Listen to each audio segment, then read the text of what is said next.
We'll pretend that we are starting right now and that you didn't watch the behind the scenes of how these things actually work. Okay, let's begin. So I want to start off with one of my favorite stories, and it's a story that I experienced firsthand. I went to this amazing shiur. It was a seminar type of shiur, and the speaker shared the most powerful message, at least I thought it was the most powerful message, and said that all the ideas you just heard, the most inspiring content, the content that everyone has those mind-opening moments of what if I can actually live the life I want to live and strive to actualize my potential, become a Talmid Chacham, achieve success, build an amazing marriage, take care of my health, do all those amazing things that we always aspire to and admire the people who actually do it. And after his incredible seminar, he said, I know that most of you are not going to actually do this, but there's going to be one person who actually not only is inspired by these ideas, but actually lives them out, who actually pursues greatness at the highest level, strives for greatness, and then inspires others to do the same. And I went back to my car that night and I said, I'm going to be that one. I'm going to do it. And then this voice in the back of my head said, no, you're not. What makes you think you're going to do that? What have you ever done in the past that makes you think that your future is going to be any different than it's ever been? And I think that's a voice that we all have, where we basically all have these moments of inspiration. And one of the most important things that I've come to realize is that not only is the most important thing in life to act on those moments of inspiration, but it's to realize that whole narrative, the whole story of, are you the one, the chosen one, the unique one, the one who's different? That's the fairy tale. That's the idea that needs to be crushed, because we're all the one. It's not that there's a couple special ones among us and those people strive for greatness. It's that you have something extraordinary within you and you need to flesh that out. You need to draw that out. You need to become great. And right now, the Jewish business world is facing probably the biggest stagnation that it's experienced since COVID. And for very good reason. Like, the focus in everyone's mind right now is Klal Yisrael, is Eretz Yisrael, is the Jewish people. And we're watching the news, we're glued to the news. And we're thinking about the future of not my parnasa, but Klal Yisrael. And there's this sense of it's insensitive to focus on myself, to focus on my business, to focus on what's going on in my family. What about all the soldiers on the front lines? What about the Jewish people? What about the anti-Semitism that's rising on campuses? Forget what's going on in my life. I'm going to basically just be paralyzed and do nothing. But that's the entire goal of terror. It's to paralyze you. It's stagnation. It's paralysis. It's literally to stop you. Like, the essence of Amalek, as Rashi explains, was to stop Klal Yisrael from accepting the Torah, to literally cool off their flame and their passion. And that's the biggest struggle. Like, right now we're experiencing the seventh night of Hanukkah. And that light, it's both individual and collective. And here's the key, is to recognize that the only way that you can actually pursue what you feel like is important, which is focusing on the Jewish people, is to focus on personal development and personal growth as well. Because here's the key. If you want to help Klal Yisrael, you got to invest in yourself. And the better you become, and the more that you become, the more you can contribute to the Klal. It's like, you want to give tzedakah, you need to have money to give tzedakah. You want to share wisdom, you need to become wise. You want to be a good parent, you need to be a good person. You want to be a good spouse, you need to be a good person. If you want to give and you want to contribute, the only way to do that is to become more internally. And that's the essence. If you want to, like, what does this have to do with JBiz? What does that have to do with business? What does that have to do with what's going on in the world? It's very simple. If you want to strive for greatness, there's 5 very simple keys. You got to have a vision. You have to have a real goal to your life. If you don't have a goal, you're not going to achieve anything. In order to gain clarity on what your vision should be, you need to become self-aware. You need to figure out who you are. What's your skill set and what talents do you want to essentially discover, and what skills do you want to further develop? And then more than that, it's not just becoming self-aware. You want to clarify, what is your life actually about? What do you want to, why do you want to achieve those goals? So you have to really clarify not only who you are, but what your purpose is. And to do that, you need to create, number 4, the right environment. Right? So it's not only creating a vision, it's not only clarifying your purpose, it's not only becoming more self-aware in order to really do that, then you have to create the right environment. You have to surround yourself with the right people, the right ideas. You can't have negative people in your life. You also can have negative voices inside your head. You have to feed yourself positivity and confidence. And then most importantly, you have to realize it all comes from Hashem. And it's not Hishtadlus versus Bitachon, but that they synthesize together. But here's the real key. The only way it works, especially more than 6 months, is if your life is about something bigger than yourself. That's the essence of greatness. It's the essence of success. It's the essence of Torah. It's the essence of Klal Yisrael. It's the essence of truth. Is striving to become the best version of you who's part of something infinitely bigger than themselves. And that's really, if you really think about it, that's the essence of community. It's the essence of business. It's that, when you're part of an infrastructure, you're part of a network, you're part of a community, it's not that people are potential clients. It's not just people are potential referrals. It's the meaning of the mission itself. You're part of something bigger. The service you provide, the value that you have developed and therefore can actually give over.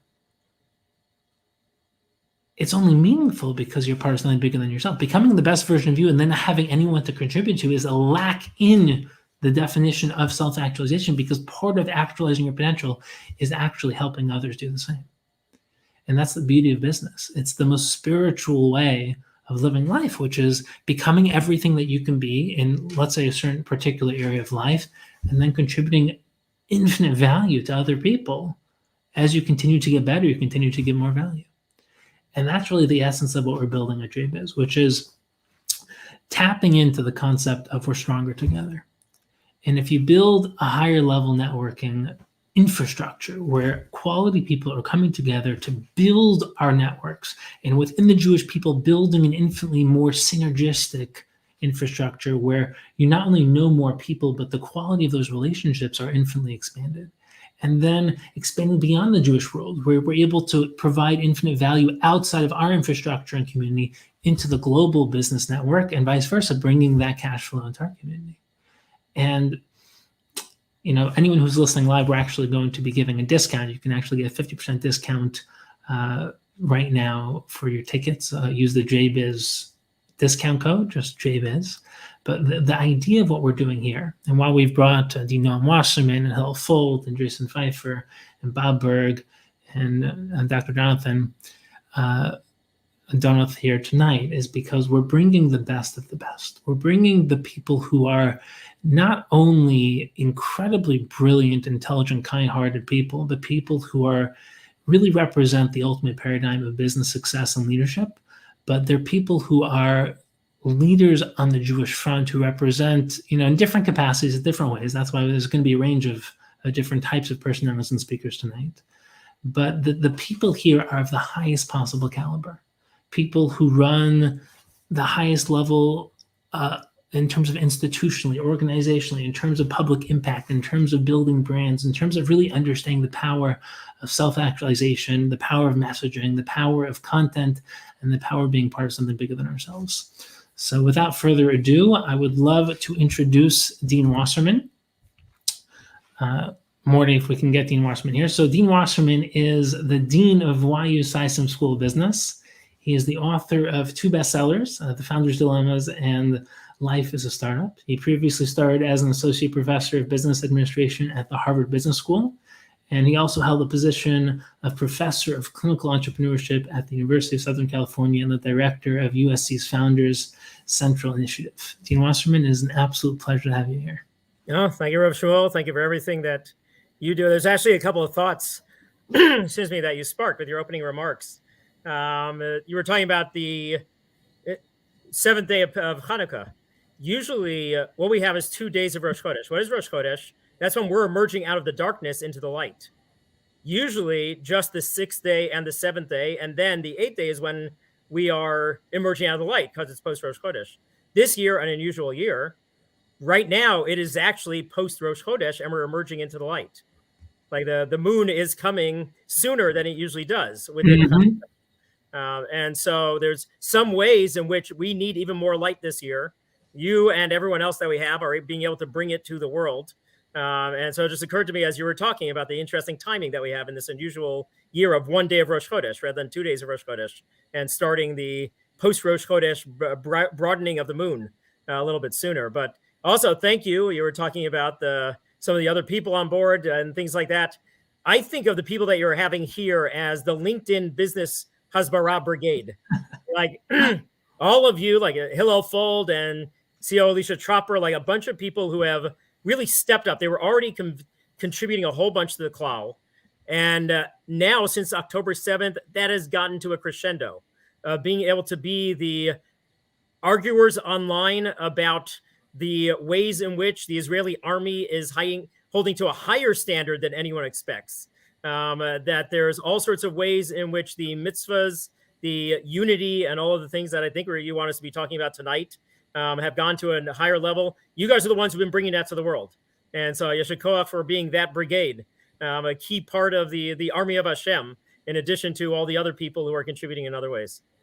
Feeling is absolutely mutual. So I actually want to, before I get into the details of how I feel, the feeling is absolutely mutual, I want our audience to hear a little more about who you are, because you have such a unique background and you have such a unique set of value. I mean, I know you know, from afar. I've met your son in person, and just the ability to balance so many different ideals and to strive for greatness in so many different playing fields. And, you know, I think of you as someone who's a Talmud Chacham, who is a scholar, who's a leader, who really synthesizes so many different values that most people have to, I would say, unfortunately, create this kind of fragmentation of choosing one over the other because they feel like they either can't do both or don't have the time to do both. And then even if they do choose to, it's more of fragmented in a more fundamental sense where there's no synergy between the different fields of mastery.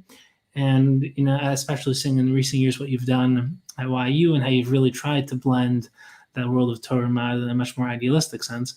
But if you can take me back before we get into some of the particulars, take me back to, like, how does someone go on that journey? I mean, you know, people see you as a finished product, but first of all, you know, if we had a private conversation, you'd be telling me, of course, you're not a finished product. You're still learning more every single day. But in terms of going on that journey of, you know, in terms of Harvard and writing bestsellers and then coming to YU and all these things, like, take me back to when you were younger. Like, what was your story like in terms of your aspirations when you were younger? And, like, how did you progress stage by stage in terms of where you ultimately came to? So you already beat me to a couple of the things that I was going to mention. First off, the ultimate is being known as a father of your kids. And so mentioning my son is the perfect thing to be doing and bringing into this. And then finished product. No, none of us is ever a finished product. We can asymptotically approach our potential that Hashem gave us, but we can never get to it. It's always an unfinished business on the way to it. And that's one of the other key things about being able to keep going Mechal El Chayil. So I can take you back to something that I got unexpectedly out of the first Siyum HaShas that I was paying attention to. Rabbi Frand was talking, and often that is the most impactful, at least for me, the things that he was talking about there. He said that if this time around through Shas, you were doing Daf Yomi and you just read through it essentially in 30 to 40 minutes, now you have to start attending a shir. If you attended a shir this time around, now you have to start taking bechinas. If you did, etc. It was that you have to go mechayil al chayil. You can't keep just doing the same thing, even though it's laudable. Like doing Daf Yomi is amazing. You still have to keep raising the bar on yourself. And so that's one of the key iterative things about being able to keep going to greater and greater heights, even when you are starting at whatever is your baseline.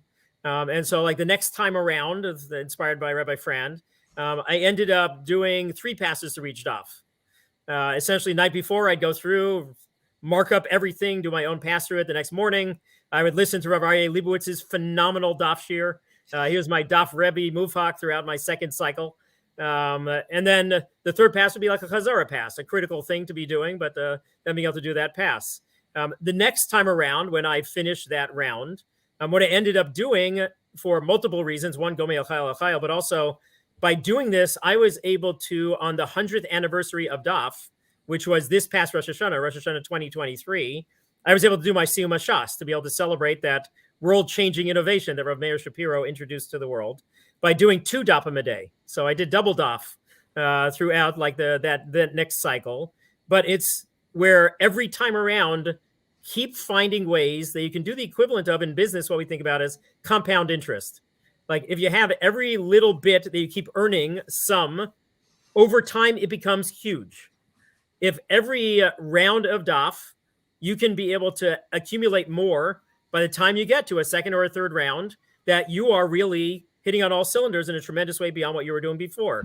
There's actually one very inspiring, one of our students who was at the Siyum Shas that I did right before Rosh Hashanah. It was at the YU's opening Shabbaton for the year, sitting right there in the front row. He had just come back from yeshiva in Aisha Torah in Yerushalayim.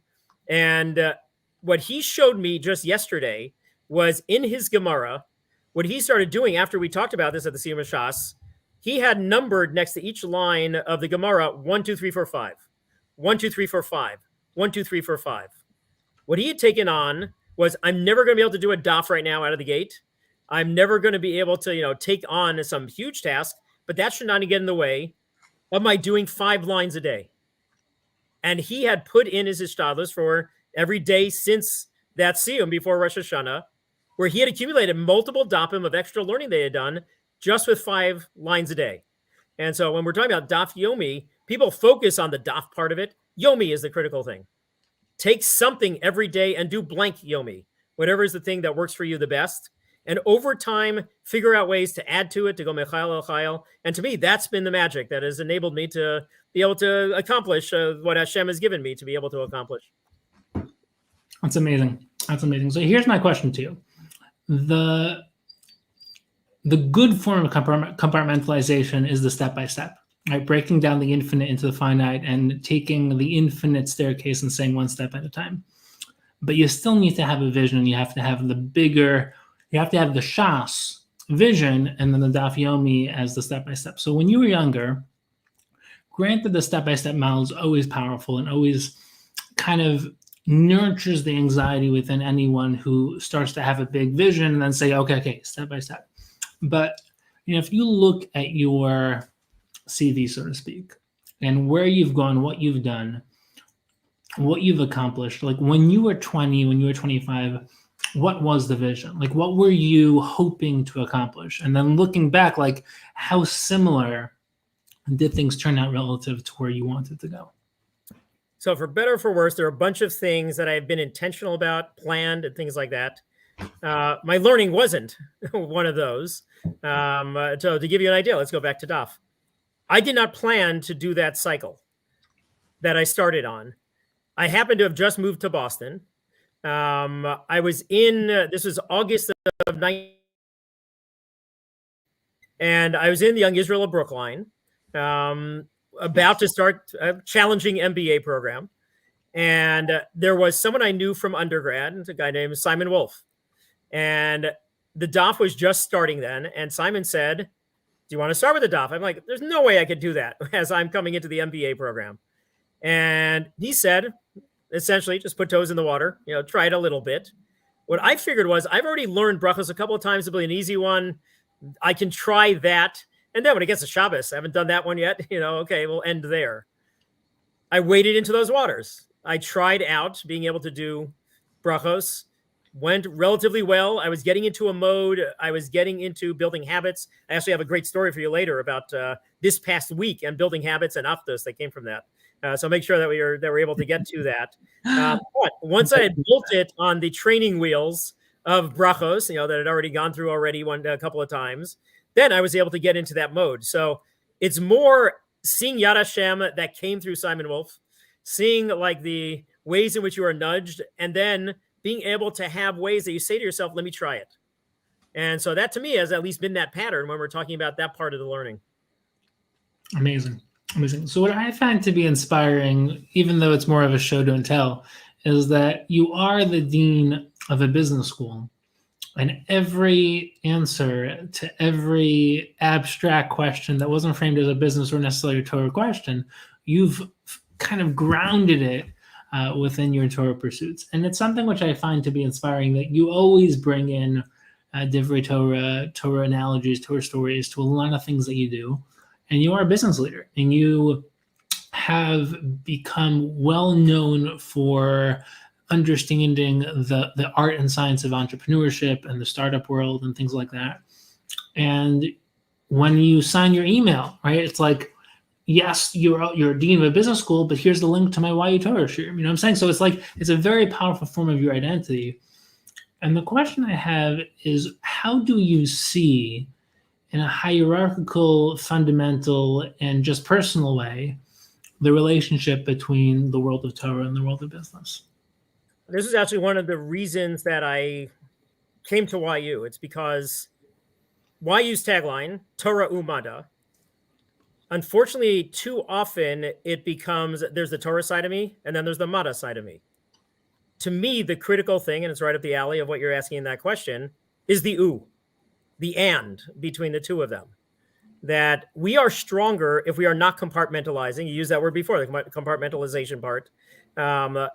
We are worse off if we're learning the base medrash and we leave it there. We are in the workplace and we don't tap our Torah side. In shiur, we are not bringing into it our things that we have learned about incentives and microeconomics and teamwork from the business studies that we've had and things like that. And so within SciSims, we talk about Torah U business, with the U being a critical part of what is neglected and that we try to build. And so, for instance, we introduced 3.5 years ago now a new part of our curriculum called the Torah Values, the Jewish Values curriculum. And it's right at the sweet spot of U. And so, for instance, it brings to life the mission that we set for ourselves within SciSims, that we want to develop Torah-grounded professionals who excel in the workplace and in the community. And so Torah-grounded professionals is right there, what we want to be able to do to bring our unique lens, our knowledge of ethics and how you should be acting in the workplace, a whole bunch of the other ways in which our values are very much a core fabric of how we can succeed in business, but also not just how to be the 9 to 5 that we are developing in our students, the workplace part of it. A lot of the most important things happen between 5 p.m. and 9 a.m., whether it's being osek b'tzarchei tzibur, the excelling in the community part of our mission, whether it's excelling at home as a spouse, as a father, as a mother, and things like that. One of the things that I love about YU and its mission is it's the 24 hours of the students that we're trying to develop. And the same way that we are trying to do that within every aspect of their life, we should be making sure that every aspect of our Torah or our business are informing the other. And so that's where I see it as we are stronger if we can make it synonymous with each other and be able to see the power that comes from our bringing the two of those together. I love that. And here's something I want to dig a bit deeper, just in terms of, a lot of people will push back, right? They'll say that chol is not kodesh and kodesh is not chol, and that idealism is not practical, and that integration or synergy is diluting that which is more infinitely valuable. And I always share with people that it's not Torah Umada, that Mada is Torah, but that there's a hierarchy that Mada is the expression of Torah. Kind of like you have a projector, the projection comes from the projector, the zygote is kind of expressed into a human being, a seed becomes a tree, recognizing a stakel brisa bar alma, that if Torah is a meta foundation and the world of ideas and Mada, science and business is expression, then you don't reject Torah as being capital T Torah and the world of Mada and business as being lower T Torah. But it's not easy, right? Idealism is never easy. So what would you say to someone who says, it's not easy, therefore you shouldn't do it, versus it's not easy, here are some ways to try to do it? So personally, you have tried to not reject some values for other, but really build a system that integrates them together. What have been some of the challenges, like when you were at Harvard, when you were, writing your books, when you were at USC, when you were in California, was it always easy to build that balance? What was your own personal trajectory of figuring out how to build that system for yourself? Because no one's going to build it for you. So how did you build it? Well, baby steps. What you have to do, these are a bunch of muscles that we have to build. We aren't immediately able to lift 200 pounds. Try it in the small. Try building those muscles. I can give you several examples around it of bite off a little bit and then do it. So there's one thing that we started, this is now 15 years ago. Let me give you an example, I guess, from home life and the nexus of these two things. We call it Zemer of the Week. Zemer of the Week is something that I saw. It was sparked by, I saw a vort that connected the Zemer of Yom Shabbason to Parshas Noach. The ending of the Zemer is Almei Noach. The Yona Matzah Ma Noach, she found rest on Shabbos, things like that. So at the table that Shabbos, and especially with my oldest daughter, talked about the Dvar Torah, sang the Zemer, and then found other connections that we saw to it. Not that easy. I think we got just one or two connections or something like that. But we started jump-starting it. And we decided the next Shabbos for Lech Lecha, let's see if we can find a Zemer that might have some connections to the Parsha. And it became a weekly endeavor for us. We found two things that it enabled. A, doing Chazar on the Parsha with everyone. But B, doing something radical, which was helping us start having more kavanah when we're singing. And over time, the kavanah has built. The ability to see connections has built. We actually now, at our Hashkama Minyan Kiddush, we do Zemer of the Week. We go around the table. When we have someone new, it's a foreign concept. It's not easy to get into. But the pros at it, the people have done it, for a little while around the table with us. They've built that muscle, and they were able to have better kavanah and be able to show a lot of those connections. We started something that we call Word of the Week. And kind of like in that same vein, what is some word from the Parsha that has some deeper meaning, some broader application that we might appreciate and things like that? We go around at Hashkama Kiddush, also around the Shabbos table with the family, having debates about Word of the Week. When we would first start that, it would be dead silence. What do you think is Word of the Week? The next Shabbos, we started getting some suggestions because it changed our perspective on laning. We would pay more attention to every word of laning because every word is a candidate to become Word of the Week. We're evaluating it versus the other ones that we've noticed. We're prioritizing them across and things like that. Over time, you build your kavanah. You build your ability to come up with potential candidates for Word of the Week. Try each of those small things to be able to jumpstart building those muscles. You were talking about that at Harvard. One of the ways in which I started building towards it was taking the insights that I had gotten when I was studying founding teams. And when I would have an echo of our Masorah, of some concept within Yiddishkeit that gave me some new way to view founding teams, I would start bringing that into the classroom. So for instance, the first day that we'd be doing founding teams in my Founders Dilemmas course, I would ask, are there any Bible fans here? Who knows who the founding team of the world was? What were their names? Adam and Eve. Great. Does anyone know what is the two-word encapsulation of what their relationship should be so that we can get into maybe some of the application to founding team relationships? We would talk about Ezer Kenegdo.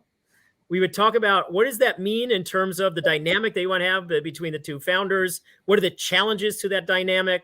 How to be able to look at it? We looked at founding teams through the lens of our Masorah. And early on, I wasn't able to see many connections, but when I had an echo, I would try it out. That would be the first day of founding teams. The last day of this semester, I would talk about Rabbi Akiva, entrepreneurial failure. What are the lessons that we learn about how to be able to deal with it, make it productive? Rabbi Akiva, in his 22 years that he studied under Nachum Ish Gamzu, and how he developed the perspective of how can I seize on it to make it a Gamzu Latova? How can I be able to partner with Hashem to take failure and be able to get stronger from it?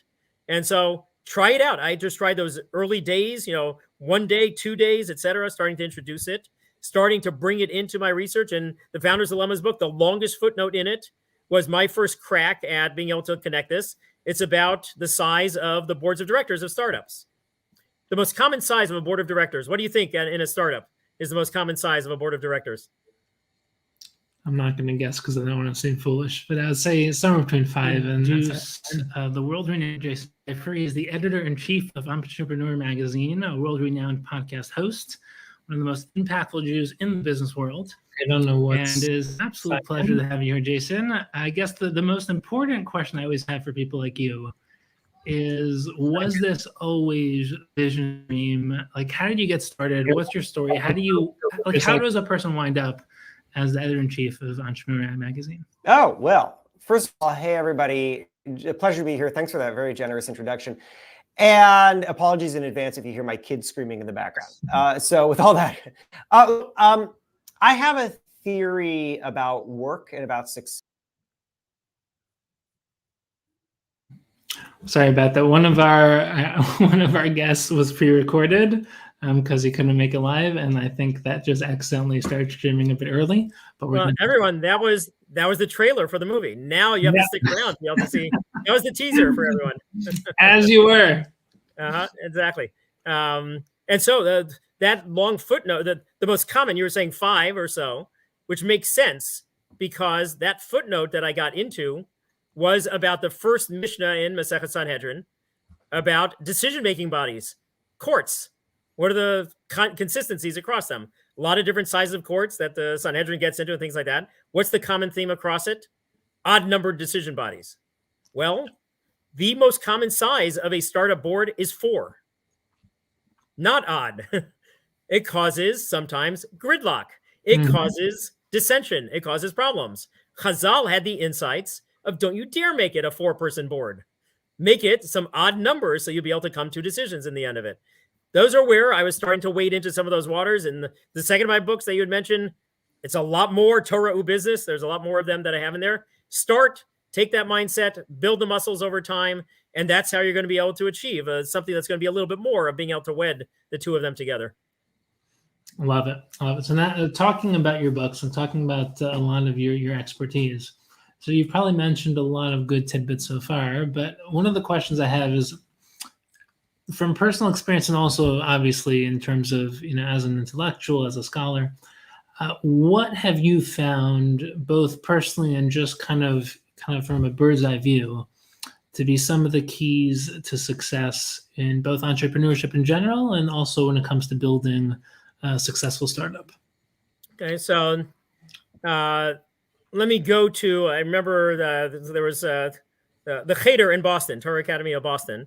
When I was sharing their board, they asked me to come in and speak to the 6th graders. What am I going to about entrepreneurship along the lines of your question? So what am I going to talk to them about?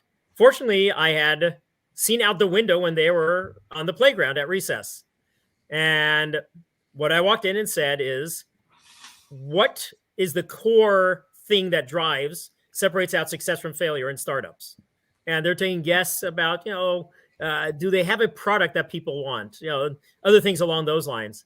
I say, you actually were in training to become a better founder by being out there at recess. The biggest thing that separates success from failure is ben adam l'chavero. It's the interpersonal. It is, are you going to be able to bring together a founding team in a productive way? Are you going to have tensions, dissension, and fighting within the founding team? That is actually some research that sparked for me, like that focus of mine, an economist who was a close colleague of mine at HBS, who he was going in thinking he was going to find what the 6th graders were saying, product problems, other things like that.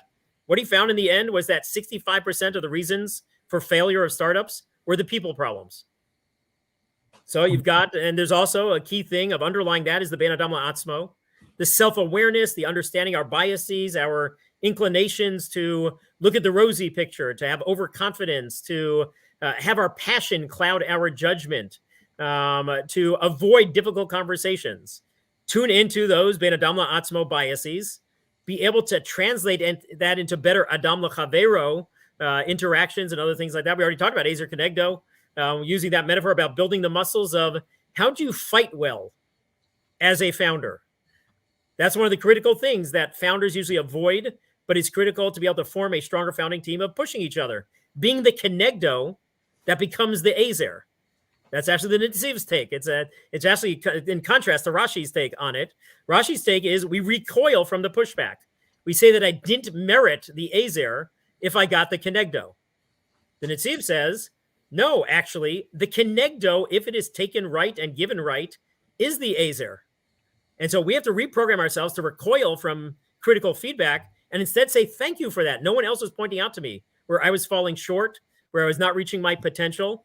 That's what founding teams have to do. That's what we have to do, whether it's in business, whether it's at home with our co-founder of life, all sorts of ways in which we take those same kind of things to be able to have the best practices in any interaction that we have when ben adam la'atzmo and ben adam l'chavero are critical parts of it. Amazing. So speaking of ben adam l'chavero and referencing back to your great Achta story that you mentioned. So the last question that I have for you is it really gets down to so much of what you do, what you've talked about, and what you represent, it really is that synergy, that understanding how to not only tap into your potential, but recognize the synergistic nature of teams and team building and vision, and how when you can bring out each other's potential, know how to work well with each other. So I'd love to hear some of your thoughts on the unprecedented achdus that we're experiencing right now in Klal Yisrael, because a lot of what we're trying to build at JBiz and what the event next week and Tuesday in Atlantic City is going to be about is bringing that type of unity into the Jewish business world. And from your perspective, someone who's really seen unity and disunity and how to build teams and where teams go wrong, I'd love to hear like more of an abstract in general in terms of the way that you see achdus relating to business, but also more of a personal reflection on the achdus that we're seeing right now in Klal Yisrael and how something like coming together in the Jewish business world and building something in person like JBiz, like how that kind of can bring things to the next level. Okay, so think about a half an hour for us to cover all those great things that you were just teeing up right now. Let me get into it a little bit and then to get to the story. A question that I've asked for at least a couple of years now hadn't occurred to me after 1,000 times saying this thing that we're going to be talking about, but that I'm getting different answers to as I've done it over the last week, and it leads into this topic. We've been saying Al Nisim, critical thing in davening, critical thing in benching. We've said it thousands of times in our lives. We are thanking Hashem in that for miracles and the tremendous things that He's done for us, and for milchamos, for wars. Why are we thanking Hashem for wars?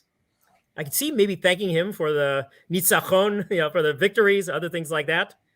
Why would we thank Hashem for wars? And so in the past, when I would ask that question, it's where we'd be getting into some other Torah or business theme, and we'd come back around to it and see whether that helps inform it. 3 times over the last week, I have asked that in a group setting.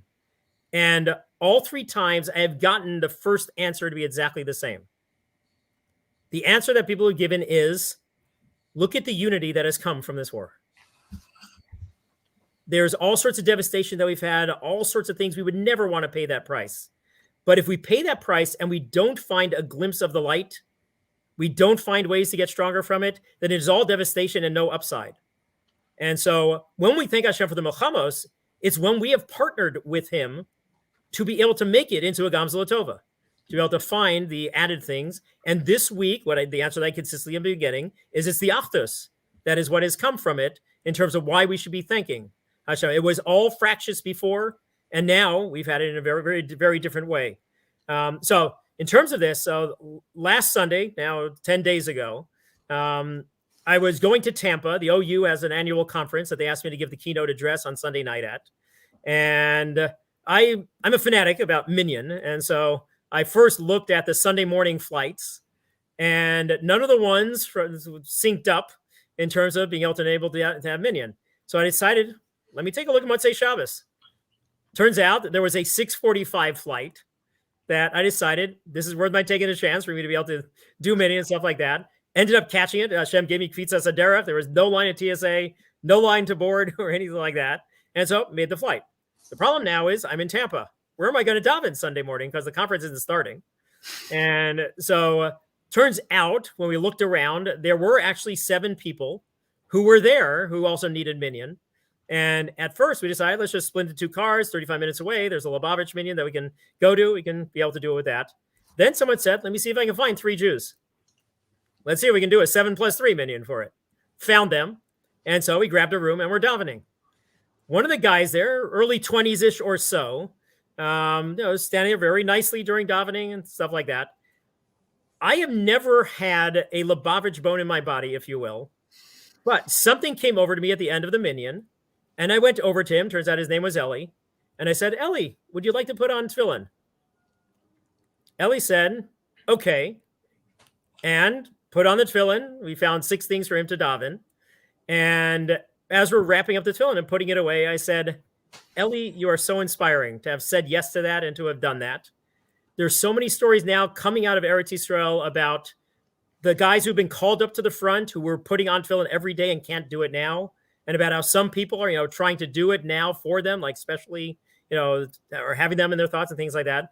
Ellie said, I actually have a cousin who is one of those. He's not able to be putting on his tefillin and things like that. I was like, Ellie, you just did it for him. That was remarkable. Would you want to try it tomorrow morning? Ellie said, yeah. And so the end of davening, I said, can someone go and get me Ellie? He put it on. He said his 6 things in davening. True inspiration that I was getting from him. Next morning, he actually got someone's tefillin himself ahead of time because I think he had to do something there. He was one of the service providers, and I think he was having to do some work. So he actually had gone out and gotten the tefillin so he could be putting it on. So when he told me that, I said, Ellie, terrific yet again, but tomorrow morning is going to be a problem. We're not together. What's going to be happening for that? Would you want to try to do it? And he said, yeah, I can try, very hesitant a little bit about doing it. We actually have for our students entrepreneurial mindset training, in addition to lots of other things that we have for them, how to develop, to take the best practices from entrepreneurs and be able to develop the mindset in that direction. One of the things that we teach them about is habit formation, how to be able to develop new habits. And so taking a page out of one of the things that we do with them, I said, Ellie, I know it's tough to get into a new mode about those types of things. Will you be my tefillin buddy? Let's exchange pictures each morning of us wearing tefillin. And that way we'll be able to partner on being able to do it. And you'll be able to keep having that impact on your cousin.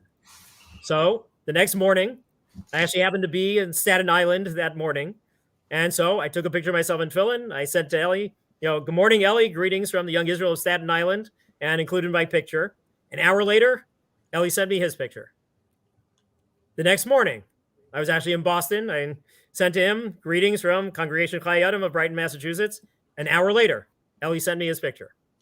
The next morning, Ellie beat me to it. 7:15 in the morning, Ellie sent me his picture. These 10 days since then, 9 out of the 10 days, Ellie has put on his tefillin. Incredible. So inspiring that he has been able to connect with his cousin, who is thousands of miles away. He is bolstering him on the spiritual side by taking on a completely new practice, completely new malacha, and where he is connected with it. I suggested to him the first day, can you send that to your cousin? And in case he's not able to get anything there, maybe he doesn't have his phone, send it to his parents also, so they'll be able to see that. And so hopefully he's continuing to be able to do that for his cousin and everything like that, where his cousin will get the chizuk, where Ellie's going to be able to keep building these wonderful habits and being such an inspiration to me. And so this is where, to me, like that across the ocean unity, people stepping up to a higher level, the spiritual, the military coming together in an unprecedented way, that we can have that achdus across the generations, across the boundaries, across the parts of society. Regardless of their level of frumkeit before, people are stepping up and doing more chesed, people stepping up and doing more of that avoda. I sent over to Ellie a compilation that I've done for the last 26 years, a weekly compilation of Divrei Torah.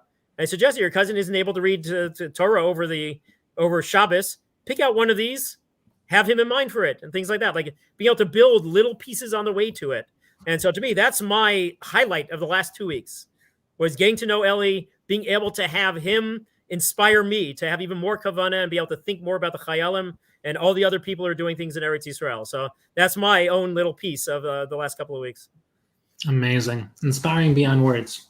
I literally cannot put into words how amazing it is to have spent this time with you and to dive deeper into your mind and for everyone to get to know you a little more and hear more about your story and just the amazing values that you live by and the ideals that you strive for and try to share with others.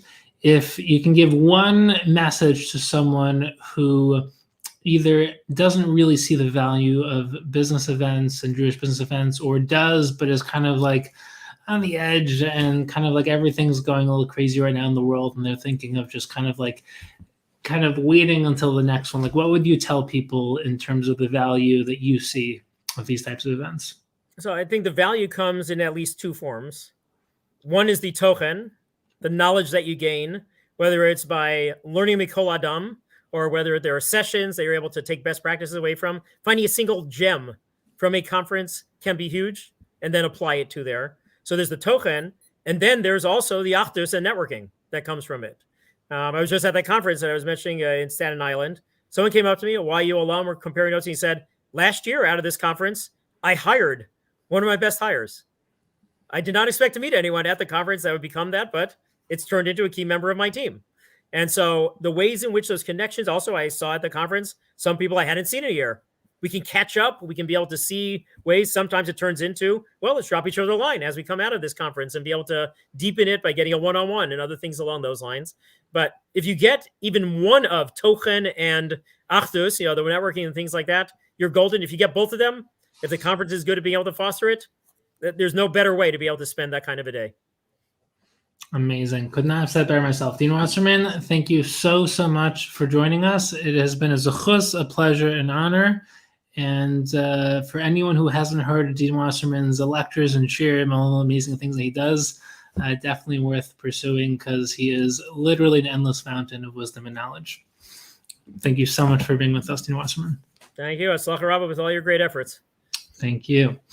Okay, so before we transition to our next speaker, I hope Dean Wasserman has left because I want to basically share some praise about Dean Wasserman. For everyone here in the business world or in the Torah world, it's very, very rare to find someone who really lives that blend and synthesis where they genuinely strive for greatness in both dimensions. And what you just got to witness is someone who really is truly one of a kind. He is one of the most respected people in the business world, but also, as you can see, everything he said, he literally doesn't answer a question without making it Dvar Torah. And that's because that's how he sees the world. And for someone to play at the level that he does while not leaving his roots behind at all, and we're not going to get into hashkafic debates and things like that, but just to respect someone who really, really is striving. So many of my clients, they pick and choose. They're business leaders and they want to be a Talmid Chacham, but they kind of feel like they can't. Or they're Talmid Chacham, they want to build a huge business, but they feel like it's going to take away from their learning. And those are real questions to think about. But for people who are not able to do two different things, but to blend and live a holistic life where you're not a soul or a body, you don't have an intellect or emotions. It's not that you are, this or that, but there's so many different variable components. And learning how to be synergistic, it's how you provide unique value in the business world. Just think about Uber, right? Uber isn't providing a taxi service, and they're not, utilizing the social media component. They synergized and synthesized two different things, and they transformed the world. When you can learn how to synthesize different mediums, different concepts, different ideas, different worlds, you build something. Think about the medical world and the tech world. Medical technology, when you can understand how to synergize those two worlds, you make billions of dollars. Not because the whole point is to make money, but that's how you add value, is when you become unique and creative and build something amazing. And our next speaker is someone who is at the very heart and center of the entrepreneur world. He is the editor-in-chief of Entrepreneur Magazine. As you got a little bit of a trailer of, he couldn't come on live, so we recorded our session just a little while ago. And without further ado, I would like to now introduce the one and only Jason Pfeiffer, editor-in-chief of Entrepreneur Magazine.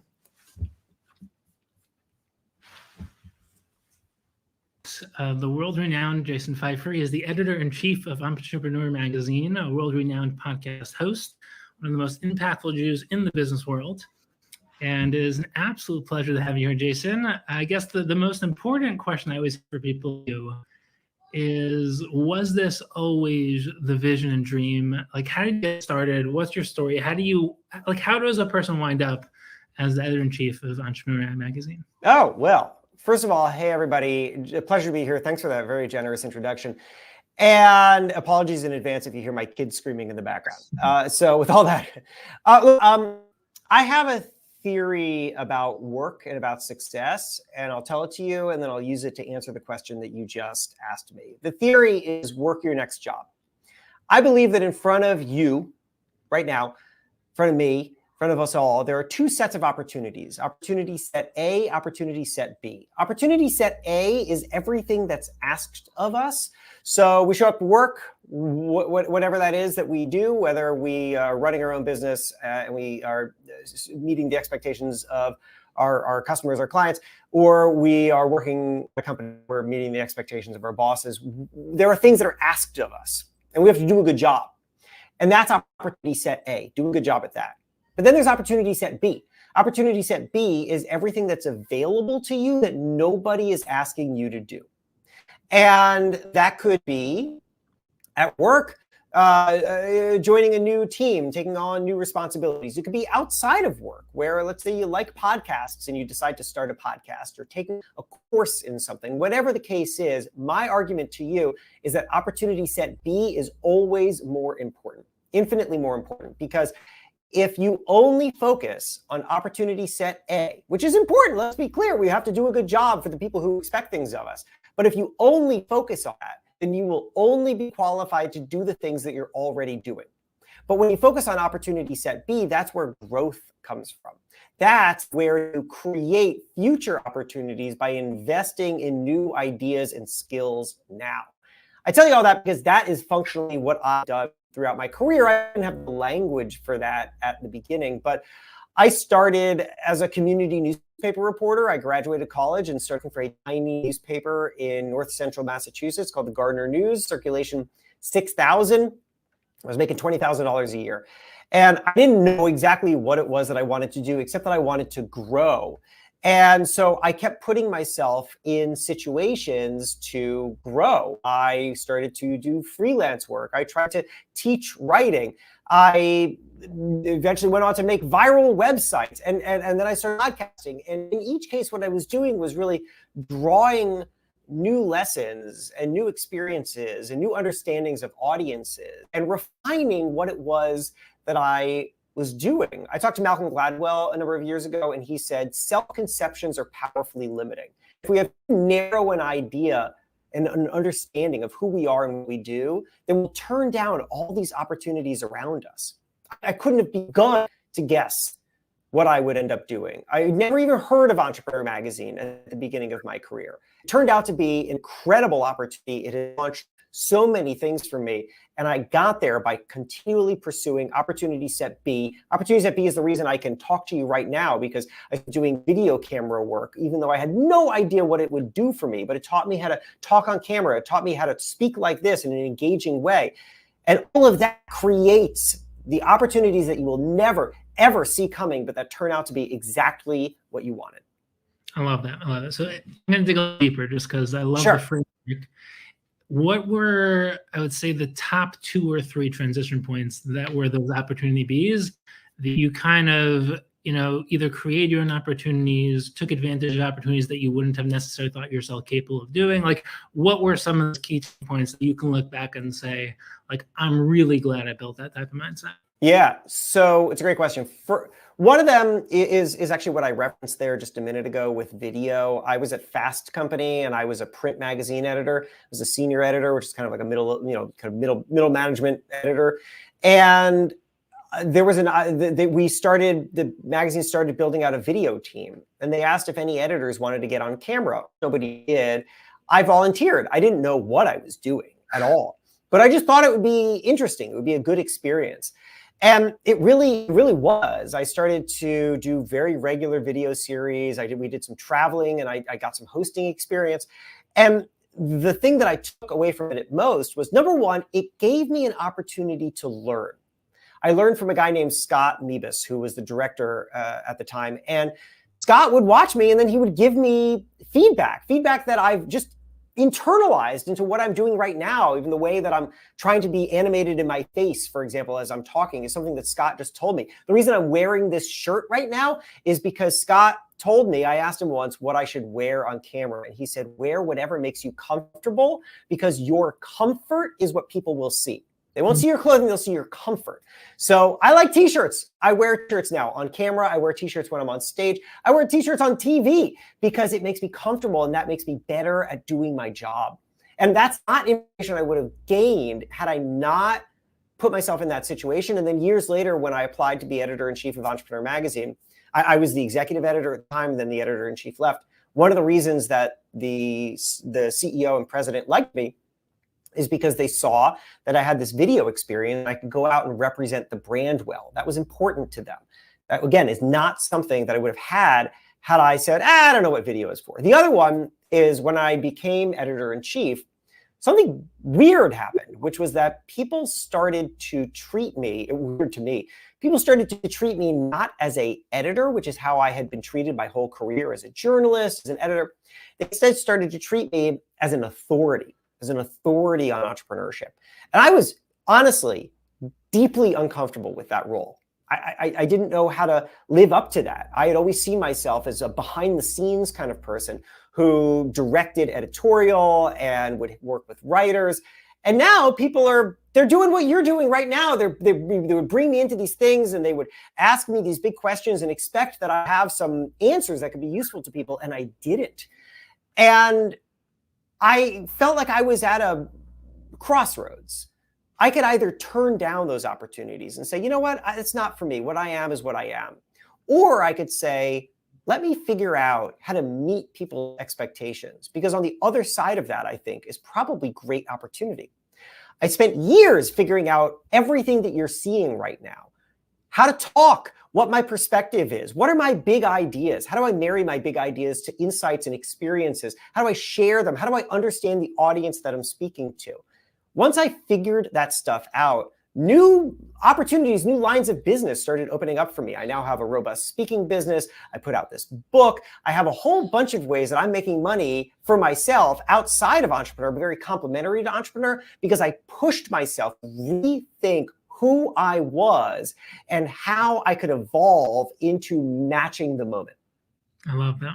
Well, I mean, right now, I would say the most valuable asset in the entire world is the ability to express yourself on camera. Yeah. The ability to communicate, to be confident, to essentially look at a tiny little circle and pretend you're actually talking to a real person. But you figured that it reminds me actually of Steve Jobs taking that calligraphy course and retroactively, kind of realizing that gave him a lot of the inspirational skills behind how he, kind of built Apple.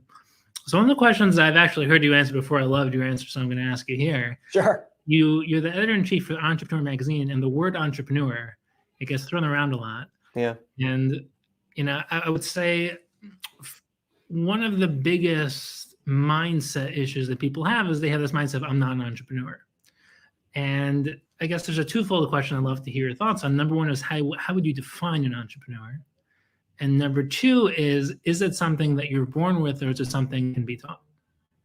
Yeah, it's a question that entrepreneurs ask themselves. I've heard this come up in so many entrepreneurial communities. So number one, here's how I define entrepreneur. I define entrepreneur as someone who makes things happen for themselves.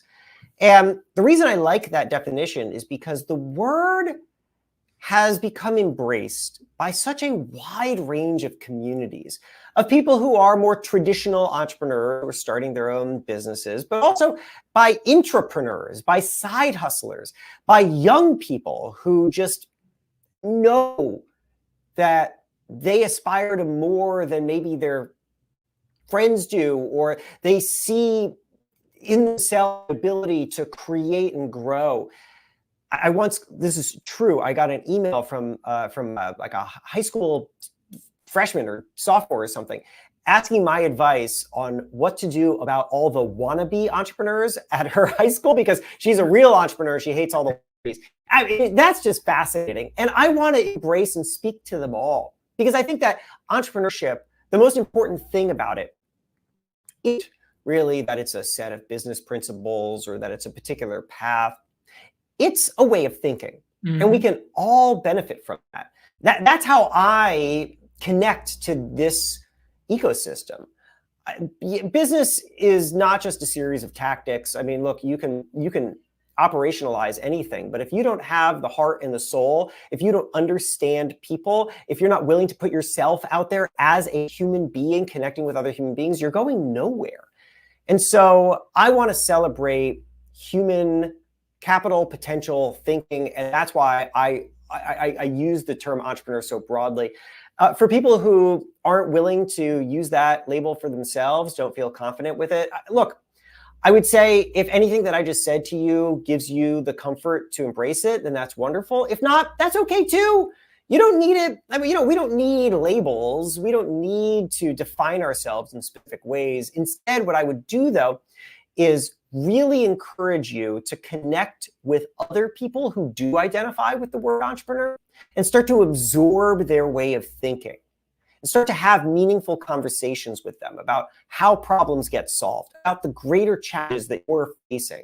The thing that's incredible about the entrepreneurial community is that they're so open about challenges because it can be very, very lonely. And I find that if you are willing to start a conversation about your stress, your anxiety, your challenges, about why something didn't work, about how something just failed, you will be matched by others who are willing to share what they've gone through. And that connection and that insight and learning from how people have problem solved their way through those challenges, that is actually the thing that's going to make the difference for you. I love that. I love that. And I was going to ask you, I'm going to end off with one question that I really want to ask you. But yeah. Before that, and here's a question which I get all the time, and I think that, people hearing it from you would be interesting. If someone's working a job that they hate, right? Yeah. They're in a dead-end job, and they've never really had the entrepreneurial mindset, and they start to get more creative, more open-minded. They start to get more ambitious. They want to build their life, their career, their impact. They want to start living with purpose and passion, build more of a real revenue stream. And it's like two different vantage points. One is to work up the chain of the current company they work in, and the other is to essentially leave it and go build something for themselves. What would you, it's always going to be a case-by-case, person thing, but based on those two pathways, what have you, found to be more meaningful, enjoyable, and impactful path? So it's, I think you're speaking to a lot of people right now who are feeling. That's the right answer. I just want to hear how you process kind of versus. The reason I said that is because I want to be really mindful that one of the important considerations in whatever somebody does there is going to be financial. And some people are going to have that ability to take a risk, leave that job. Others can't, because even if they're not happy at that job is what's covering the healthcare, and that job is helping them provide for their family, and they don't have the flexibility. I would say that either way, you should engage with that feeling, but engage with it at the level that's going to be responsible for you. One of the powerful things that I've ever heard is also one of the simplest, which is that I was talking with a Wharton professor named Katie Milkman, who studies behavioral changes. And I had asked her how people can figure out what change is right for them. How to make the change, which is ultimately what you're asking. And she said, one of the most important things we can do is also the simplest. So simple that when she said it, it's going to sound almost pat, but it's important. And that is to think of everything that you do as an experiment. Because the thing is that we often are afraid of doing something new because it feels like a long-term commitment. And sometimes you're going to quit your job, launch something, you're committing to it. But sometimes it's not that. Sometimes it's just you had an idea for something, you want to explore it, you make some kind of shift in your work or in your life. And we're afraid to do that. We sit on the sidelines because we don't want to get into some long-term commitment we're not sure we can fulfill. So what if we instead just think of it like an experiment? I'm going to experiment. I'm going to run an experiment, because the point of an experiment is not for it to succeed. The point of an experiment is for you to learn. Anything that happens in an experiment is a positive. Whether it worked or whether it didn't work, you learned something, and that's what matters. So start to set out some experiments. If you're at a job and you are unhappy, or maybe you're fine, but you also have this dream, this vision, well, what's an experiment that you can run right now that'll start to test it? What could you do for the next 3 months that will just give you some insight into whether or not your idea will connect with other people? Could you, sometimes people, for example, if they have an idea for a company, instead of building the company, what they'll do is they'll build a wait list for the company. They'll create a website, they'll create a wait list, and they'll start to advertise to join the wait list. And they'll see if people join, and they'll talk to the people on the wait list. You're just testing them quickly. Mm-hmm.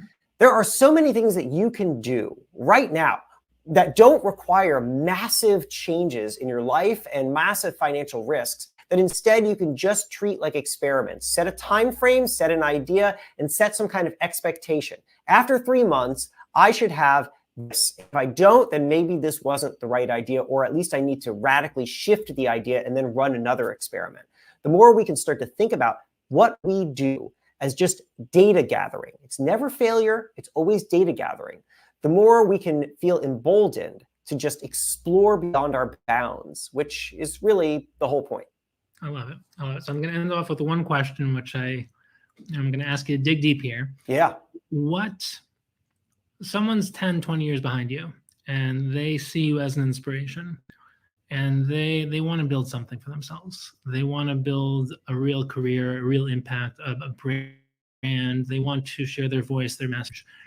And they don't yet believe that they're there, and they want to work on their mindset. Right. And they've heard all the speeches of you got to shift your mindset, you got to have the paradigm shifts, you got to really believe, et cetera, et cetera. What's one key mindset shift, one paradigm shift that you think has been the biggest part of your success? At the very beginning of my career, like I said, I was at that tiny newspaper, and I was making $20,000 a year, and I knew I wanted to do bigger, and I didn't know what it was. And I didn't know how to get there. And I asked myself 3 questions. Now, I didn't have the language for this back then, but as I look back on it, this is what I did. I asked myself 3 questions, and I would encourage you to ask 3 questions as well. Number 1, what do I have? Number 2, what do I need? Number 3, what's available? What do I have? What do I need? What's available? So, for example, with me, what did I have? I had a job. It allowed me to write every day, and it paid me a little money. What do I need? Well, if I want to work at a higher level, then what I need is, number 1, to be able to prove to people at higher levels that I can work at their level. And to do that, I probably need to get some experience doing that. I need to start working with more experienced editors than I had access to, because at that tiny little newspaper, all I had were people who were basically at my experience level. I wasn't going to learn enough from them. And then what's available? This is the most important question. Take it very seriously. This is not available in a hypothetical dream world. This is not what's available in 5 years. This is what's available right now. What can you do right now that can get you towards what you need? And for me, what I realized was that the answer was freelancing. For my profession, this is going to be different for everybody, but for my profession, I was working at a tiny little newspaper, and the traditional path for that, work at a tiny newspaper, work at a slightly larger newspaper, work at a slightly larger newspaper. I could do that my whole career. But there's the option of freelance. In journalism, a freelancer is basically an independent contractor, and you could be an independent contractor for a single story. I could pitch Washington Post, a single idea. And if that editor likes it, then we'll contract for probably just a couple $100, to be honest. And then they'll have me write that story, and they'll run that story. I realized that nobody was going to hire me to these places that I wish that I could work at, but they might let me write a single story if I have a great idea and I could convince them. And that is why I started to shift in that direction. I actually quit that job, that $20,000 a year job. And I sat in my bedroom in Holden, Massachusetts, in this dumpy apartment that I share with some college friends next to a graveyard. And I started cold pitching editors because that's what was available to me. And I think when you break it down like that, what do I have? What do I need? What's available? What you see are the realistic next steps. They can be small. I cold pitched a long time. I did not sit in that bedroom next to a graveyard and immediately start writing for the New York Times and the Washington Post. Instead, I started small with small publications, and I learned that craft and that skill, and I started to work my way up until I was writing for the New York Times and the Washington Post. And that is how you get there. You're not going to do it overnight. You're not going to radically shift yourself, but if you're always aware of where you want to move towards and you take seriously what is available to you right now and something is, then you can take those steps. Amazing. Thank you so much, Jason. That was beyond empowering and inspiring. And I know everyone who's listening got inspired, but actually got real content to substance on how to actually build a real vision for their future build a pathway towards it based on the resources and the resourcefulness that they have. So thank you so much. Thanks for having me. Really appreciate having you here.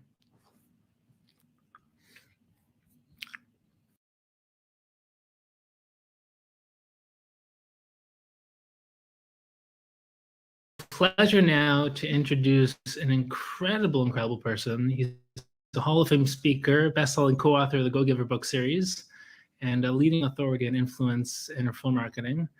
Bob Berg, it is an absolute pleasure to have you here. And I've been following your story and your journey and your content for a long time, and what you do is absolutely remarkable. But before we dive into some of the more content-filled questions, I'd love to hear a little more about you and your personal story and your background in business, and how does someone get from the moment of inspiration where I want to go on this life's mission of changing the world to 30 years down the line actually doing it? What was the origin story, so to speak? If you can share a little bit about your background.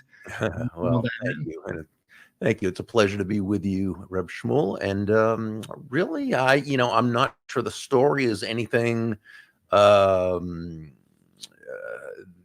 totally outlandish or anything. I was very fortunate to have great parents, so that's always a wonderful advantage. And these are people who, to me, embodied everything I try to speak about today. And so when I got into business, it was really just a matter of using the morals and values that I received from my parents in order to operate that way. Of course, I got to see a whole lot of people doing things in ways that I didn't necessarily agree with, or things that were kind of different. And you see people having a certain degree of success doing things the right way, doing things the wrong way. You see sometimes it's sustainable, sometimes it isn't. You see sometimes they're happy in their personal lives, and sometimes they're miserable in their personal lives, regardless of the financial success or other types. But what happens is, I think you begin to see a pattern develop. And to me, what I really noticed was that those people who had a focus on bringing value to the lives of others, of making other people's lives better, these were the people who always seemed to have that sustainable success, both financially, but also personally, who seemed to be very happy with themselves, happy with their lives. As the post asked, who is rich, and answered, that person who rejoices in their lot. And it seemed to me that those people who rejoiced in their lot were the people who were always looking to make other people's lives better, which I guess would transform very naturally into who is honored, that person who honors others. So right, when we try to honor others, when we make the lives of others better, it comes back to us. So I mean, I think it's just basically in a sense plugging into nature.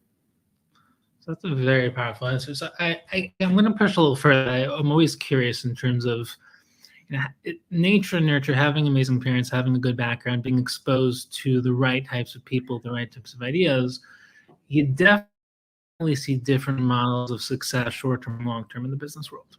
Right. So you see people who are cutthroat, who are backstabbing, who are ambitious in the wrong sense.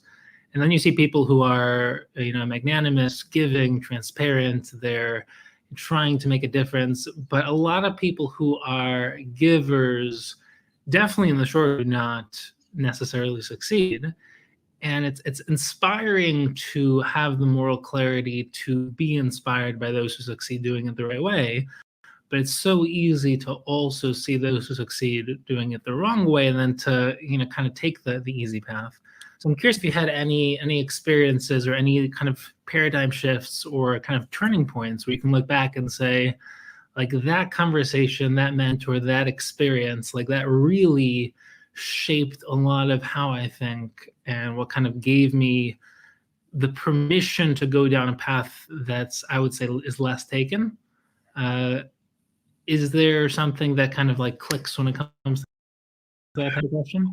Well, first, I do want to come back to that because it's very important. I think, though, that sometimes we see the person who does really horrible things, or acts in a way that is just not congruent with our values, and we see them as being successful, and we try to put that as a that effect as having the cause. The Mhm. cause being they were, they were not good people, they were just takers, and they were this and that, and it's because of that they were successful. And I don't think that's normally the case. And here's what I often say when I speak at conferences, for mainly for, in this case, salespeople. Okay, the first thing I'll say is nobody's going to buy from you because you have a quota to meet. Okay, they're not going to buy from you because you need or want the money, and they're not even going to buy from you just because you're a really nice person. They're going to buy from you because they believe that they will be better off by doing so than by not doing so. So by and large, it's those people who really have a heart for service who tend to do the best. And I'm going to say just as often in the short run as the long run. But what happens is when we see the people doing things again in that way that we don't like, and they do well financially. Now, sometimes it's not sustainable because it hasn't been built on a good foundation, but sometimes it is. And we all know many people who we do not admire who they are as human beings or business people, and they've been sustainably wealthy. Why? Well, we've got to look at different reasons. One, they may have had some very, very specific skill set that they were able to take and really leverage that into financial success. Or they may just have been able to just work and work and work and do it until they had that breakthrough and something happened. Or they may have invented something. And there could be a bunch of other reasons, okay? But it's a big world. And, we have to understand that people do things in ways we don't like and can still be successful. But I'm going to suggest this. It's a lot tougher to be successful that way. It really is. It's so much easier to be successful when your focus is on bringing value to others, because again, that's why people are generally going to do business with you. That's why they're going to be in relationship with you. You've probably heard me say, and I've been saying this for 35 years from my first book back in the 90s, all things being equal, people will do business with and refer business to those people they know, like, and trust. Okay. And so it's actually, so to me, it takes a lot more faith to think that you can succeed by being a lousy person than to think you can succeed by being a good person who's really out to bring value to others. Couldn't agree more. I couldn't agree more. So here's the next question. Like, once you accept the basic premise, which is, basically become the best version of yourself, try to become as valuable as you can, try to give as much value as you can. If someone's starting out and they're trying to build the mindset, the skill set, and kind of the basic pathway to success in their own unique way, what have you found to be kind of like the pillars that you always come back to when it comes to kind of giving people those fundamental skill sets? Well, I think we have to have a student's mindset. I was a lousy student in school, and my, I barely graduated both high school and college, and I went to a very small college. It shouldn't have been that tough to graduate from.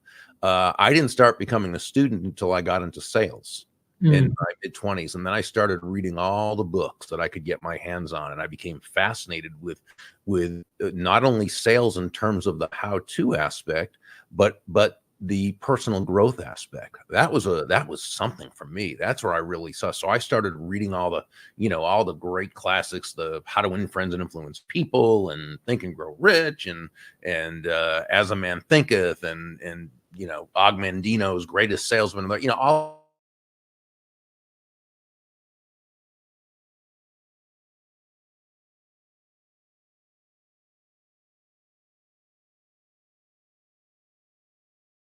to anyone starting out is build yourself, work on yourself, right? And I also believe that, and this is where I owe my dad so much. I think people skills are the most important business skill, as well as the most important life skill. Now, don't get me wrong, talent is important, right? And ability is important, absolutely. but a lot of people are talented and a lot of people have ability. And I think that talent and ability gets you into the game and can take you to a certain very legitimate level of success. But I think to get to that next level, I think to get to that very special level, you've got to have people skills. You've got to be able to, and this is what my dad always just did so well. He did this so very naturally. With me, I had to work at it, but I think it was very natural for him. And that is, he had a way of making people feel genuinely good about themselves. Mm-hmm. And, I think when we have that ability to do that, I think we're really, in a sense, 9 steps ahead of the game in a 10-step game. So I would suggest to someone, work on yourself, work on your people skills, learn and understand human nature, learn sales skills, right? And so all these things can help us. And then, of course, what you've got to do more than anything else is, and you mentioned that you used these very words earlier, be valuable to people. 100%. I mean, it's fascinating. If I'll talk to 100 successful people without defining success, because that's a very abstract term, all of them will say, once I left school, I started to work on myself, invest in myself, actually work on self-development. And it's the biggest paradox of the educational system that you, as Mark Twain said it, you have to basically become wise despite your education, not because.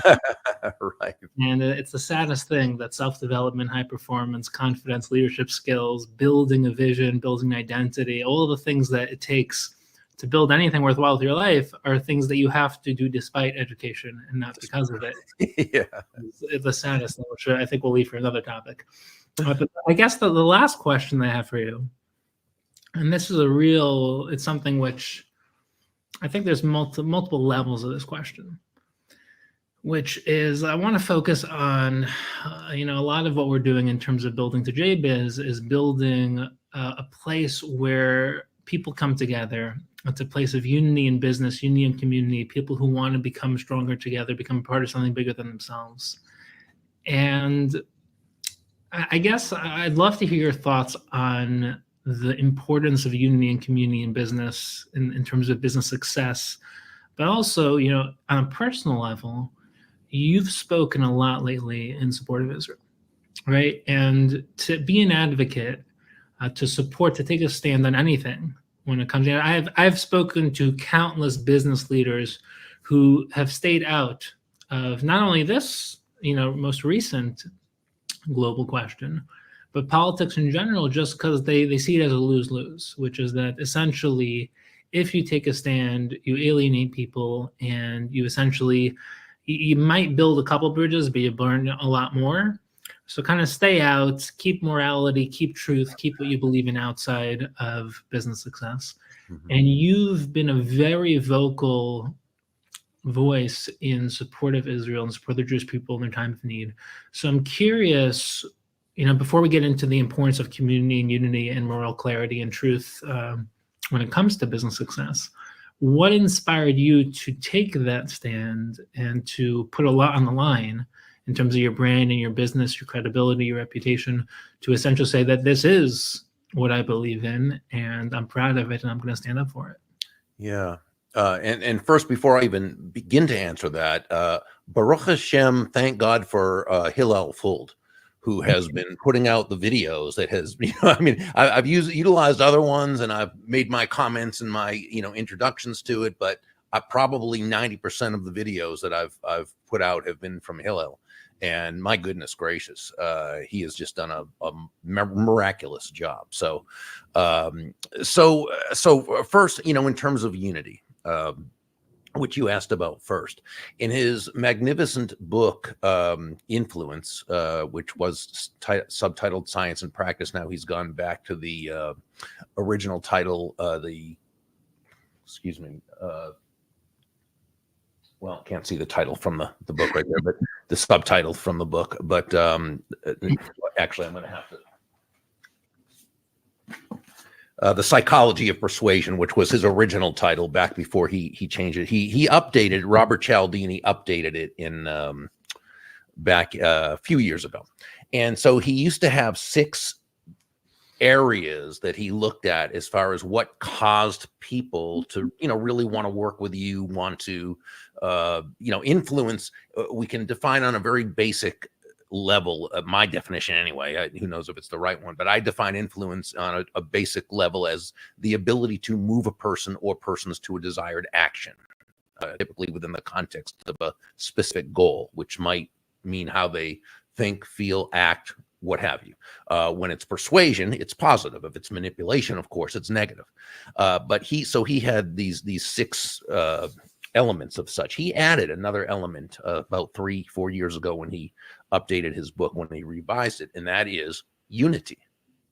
And he talked about how very important unity is when it comes to doing business, when it comes to practically anything. Right. So, to the point you're bringing up about unity, it's probably about the most important thing we have. And I think we're seeing right now, over these last couple of months, as we're recording this, Jewish unity is about the most important thing we can have right now. Okay. And that's whether we're talking about business, whether we're talking about Israel, whether we're talking about right now the horrific anti-Israel, I don't even want to call them demonstrations, because they're not demonstrations, but we all know what I'm talking about. So yeah, our unity right now is very important. As I understand, in Israel before October 7th, there was disunity, just as there was back in the days of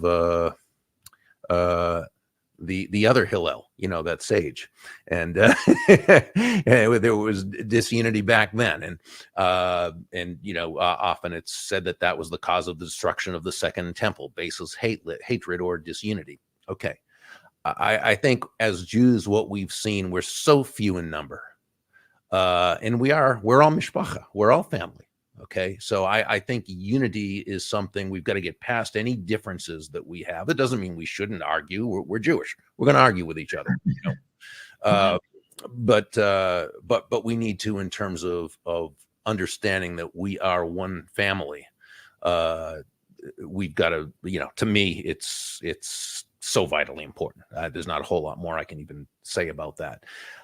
In terms of why I've come out and spoken about this. Okay, well, first, it's probably a little easier for me to do this in that I'm 65 years old. I'm not really as worried about losing a lot of business at this point in my life. Now, I'd like to think that if I was 35 at the point where my business was just really starting to come in, 40 years old, where it was really, that I would still do the same thing. I don't know, because I'm not back then, but I'd like to think I would have, because there were some, excuse me, there are just some things that are that important. Okay. Now, please understand, I am not judging any Jewish person, any Jewish business person who does not do that.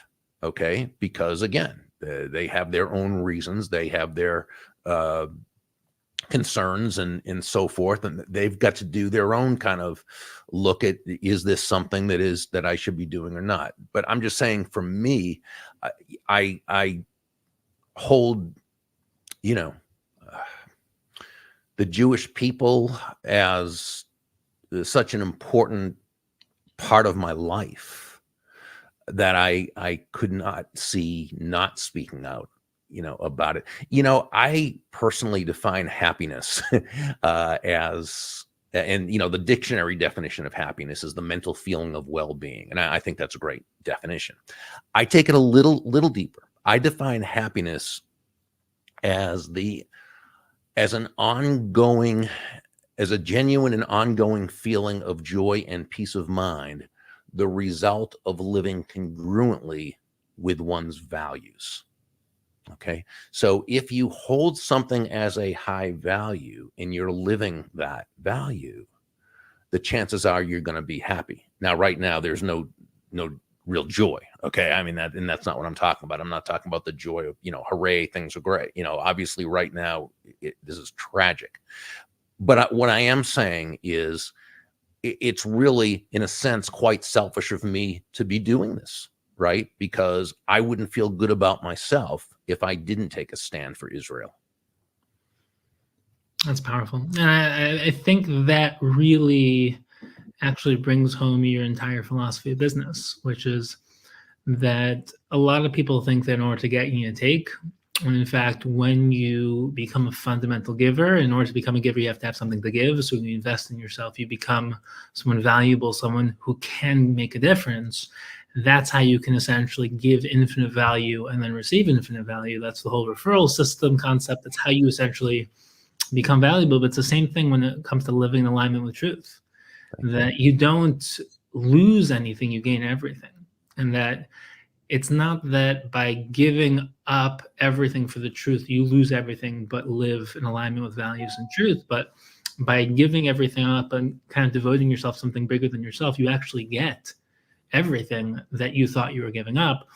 I think that's the biggest challenge, is that if people are willing to take that kind of leap, you end up getting infinitely more. And it's true in business, it's true in happiness, it's true in relationships, where living with that mindset of win-win, give, get, expand infinitely, and there's no fundamental loss when you go all in. I think that if people really understood how powerful of a model that is for life, let alone business, and everything that we just talked about, I think it's probably the most inspiring message that anyone can ever hear. And I think it's something that you embody, something that you've done for your entire career. And it's been an absolute honor and privilege to hear words of wisdom and advice from you. And I look forward to sharing the stage with you in person one day soon. I would love that, Rabbi. Thank you so much.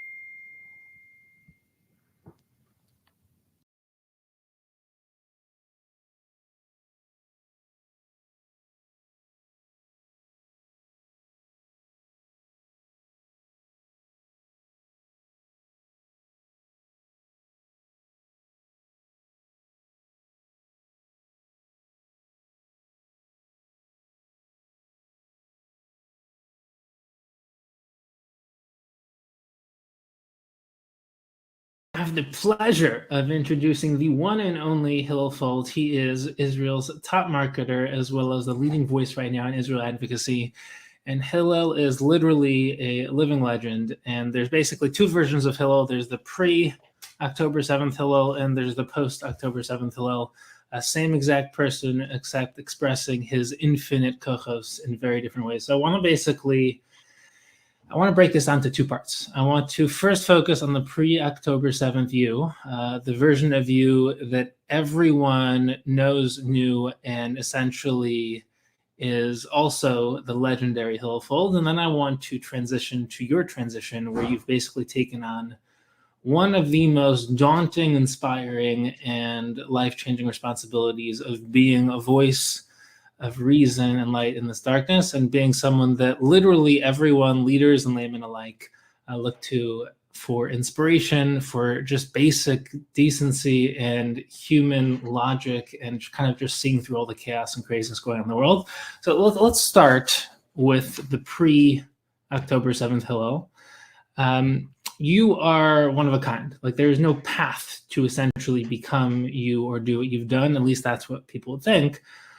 You are that guy that essentially shows up with selfies on social media with just about everybody and anybody, and knows how to market, knows how to build, knows how to be a visionary, and knows how to help people scale, knows how to help startups start up.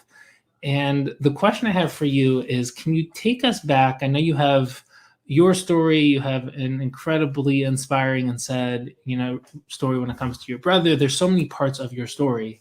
But can you share a little bit of the origin story? As in, how does someone go from being a human being to essentially going down the path untaken and building something that hasn't been built? Like, what inspired you to essentially create this type of life that you were living before October 7th? And what are some of the things that you learned along the way? Like, can you basically give us a little bit of the origin story to how you became Israel's top marketer?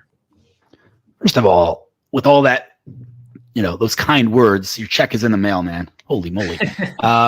Okay, so I really could answer that question honestly in one word that has become quite a cliche, which is passion, right? I love tech well before it was cool to love tech. I remember where I was standing the first time I turned on a computer. It was clear to me that that was the path I was going to take. I'm not an engineer. I don't have the mind of an engineer, so I didn't really know, because influencer and blogger and all these things that we say today didn't exist back then. So I didn't have a clear path, but I knew my Northern Star. I knew where I was going. And after I finished my degree in political science, I just started blogging. Again, I didn't call it that. I just had thoughts on tech, loved writing, started writing. Literally, that's all I've ever done is content. And slowly but surely, entrepreneurs start to reach out to me and they'd say, I read your article, I'd love to meet you. And I would meet these guys. And I quickly understood that there's an interesting gap in the market, which is that a lot of entrepreneurs are very good at building tech, very bad at building business. And so I would literally just offer to help over lunch, over a cup of coffee, whatever. It wasn't a business for me because, again, I had a job and I didn't, who am I to take money from these tech? Like, what have I ever done in my life? So it really wasn't a business. But what ended up happening is it turns out that when you help others win in business, you end up winning.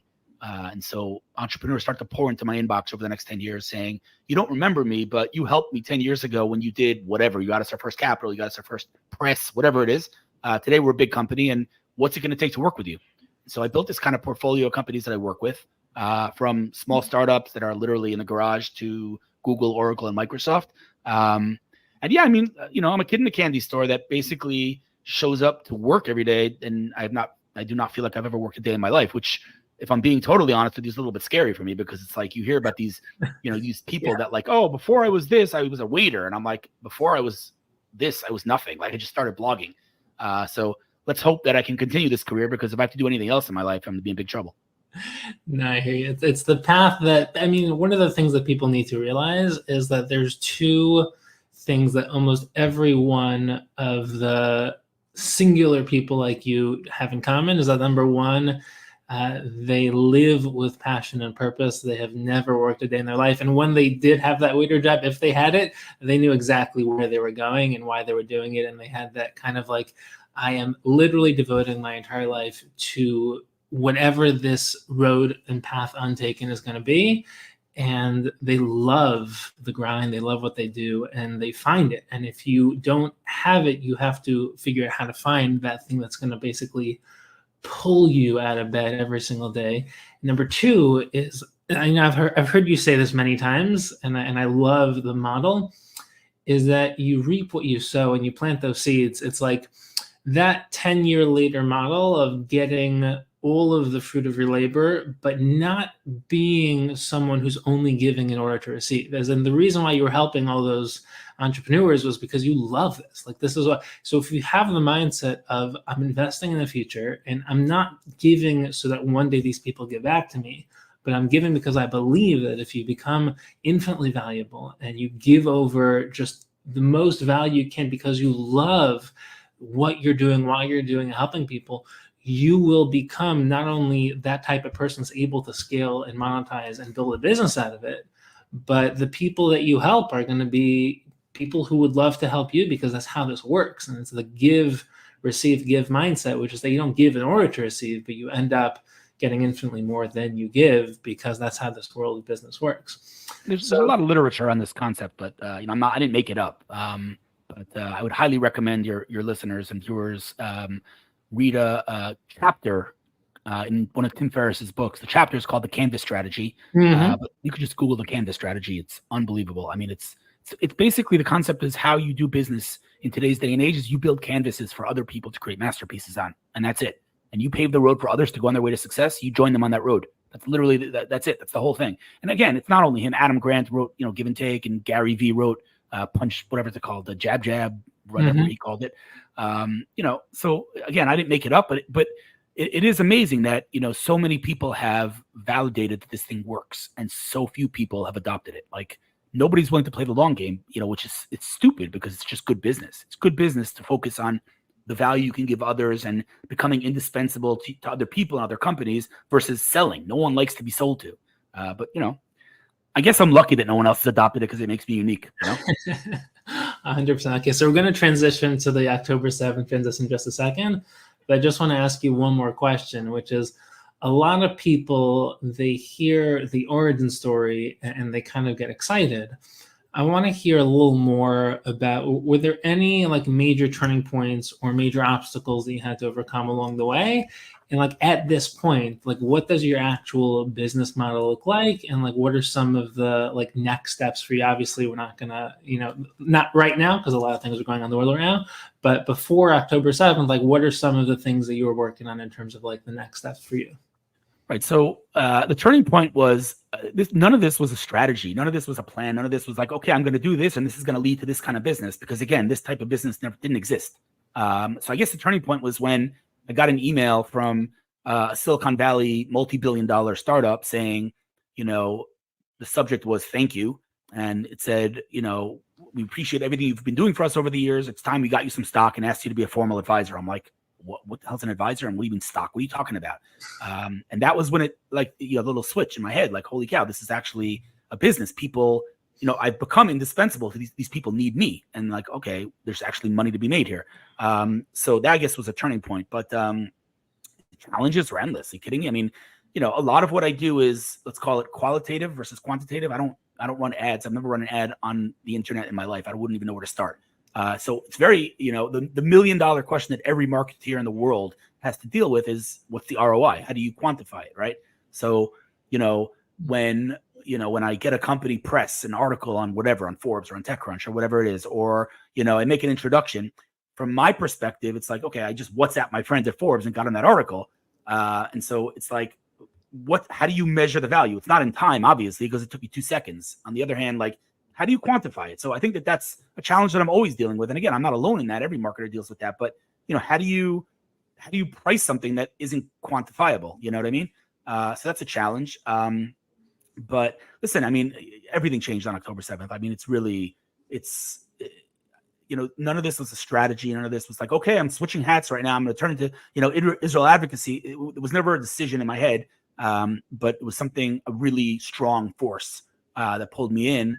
And like, if I've ever been sure of anything in my life, it's that this is my calling, and everything I've done till now has led me to this moment. Because, in all my years on social media and all my years working in tech, I probably got cumulatively, I don't know, 20 million views on all my posts, 30 million views. I mean, I write for, Inc. magazine that has, millions, tens of millions of readers. So I reached, let's say indirectly millions of people, but never like, we're never talking hundreds of millions of people. And now, I look at my analytics, just X alone, I've reached almost 300 million people since the war started. So like, clearly I'm doing something that I need to be doing right now. What does that mean for the future? What's going to happen after the war? What am I going to do like professionally? I don't know, but I can tell you pretty sure that I will not be going back to pure tech, meaning if I'm going to work with a tech company, I think there has to be some interface with Israel. I don't think I'm going to go pure tech, but who knows? Everything changes every day, so we'll see.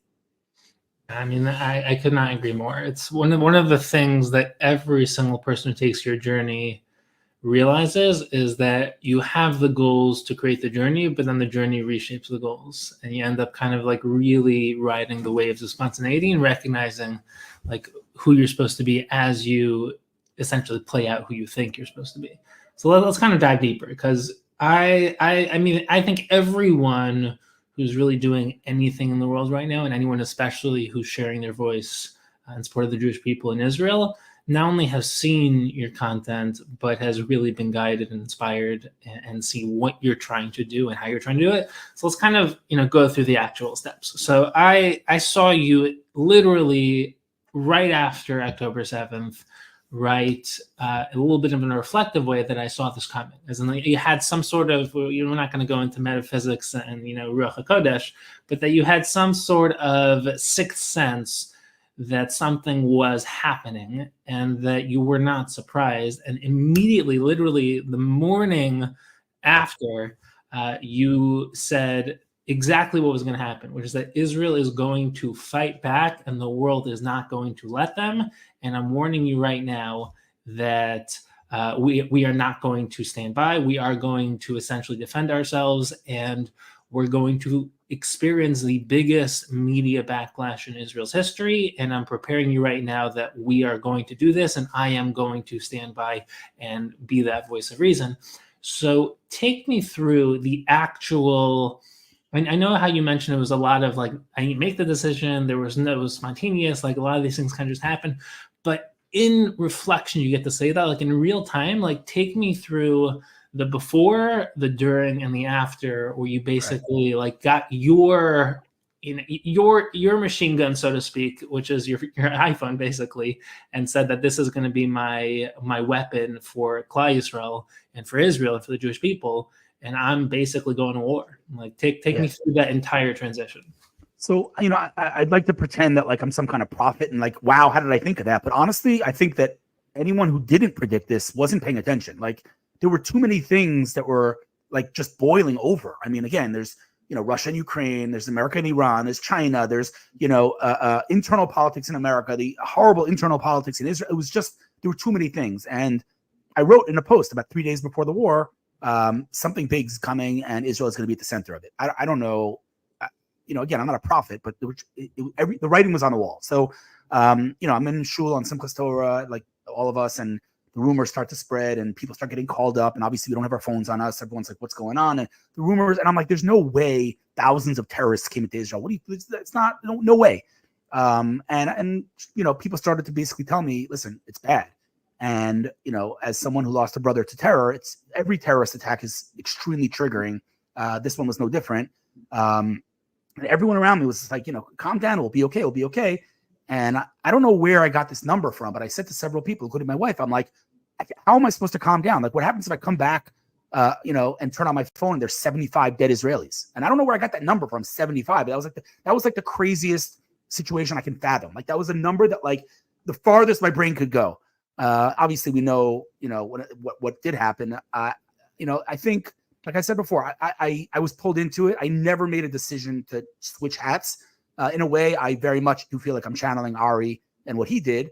But the reality is that I've set my mission since that day as kind of twofold. One is to fight misinformation and to actually be a source of reliable, accurate information in real time, which is generally things that contradict each other, right? If you're going to be real time, you're going to make mistakes. But if you're going to be accurate, it's going to take time. So I'm focusing on being as real time as possible, but also focusing on being accurate. So, when things are sent to me and I can't verify them, they might be a great piece of content, but I'm not sharing it. And I'm proud to say that with very few errors, and those errors were absolutely not my fault at all, I've stuck to it, and I'm proud of that. So that's one, is just giving the world information. So, for example, the obvious example was the hospital, when I knew, because I work very closely with several formal channels in Israel, I knew that there was a hospital that was bombed in Gaza, and I knew it wasn't the IDF.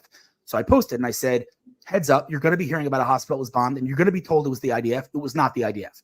That post got millions of impressions. So by the time the propaganda machine kicked into action and everyone was telling the world that it was Israel, there were about 800,000 or 900,000 people who received the intel from me and knew not to believe that propaganda, which, on the one hand, is that, world changing? No, but 1 million people that are now not believing propaganda, for me, that's a success. So that's kind of one side of the mission. And then the other side is focusing on positivity and giving people hope and optimism, because this nation is devastated, especially in Israel, but not only. And so there's a lot of inspiring things going on, whether it's the unity, whether it's just, initiatives and things like that. So I'm doing my best to try to spread positivity.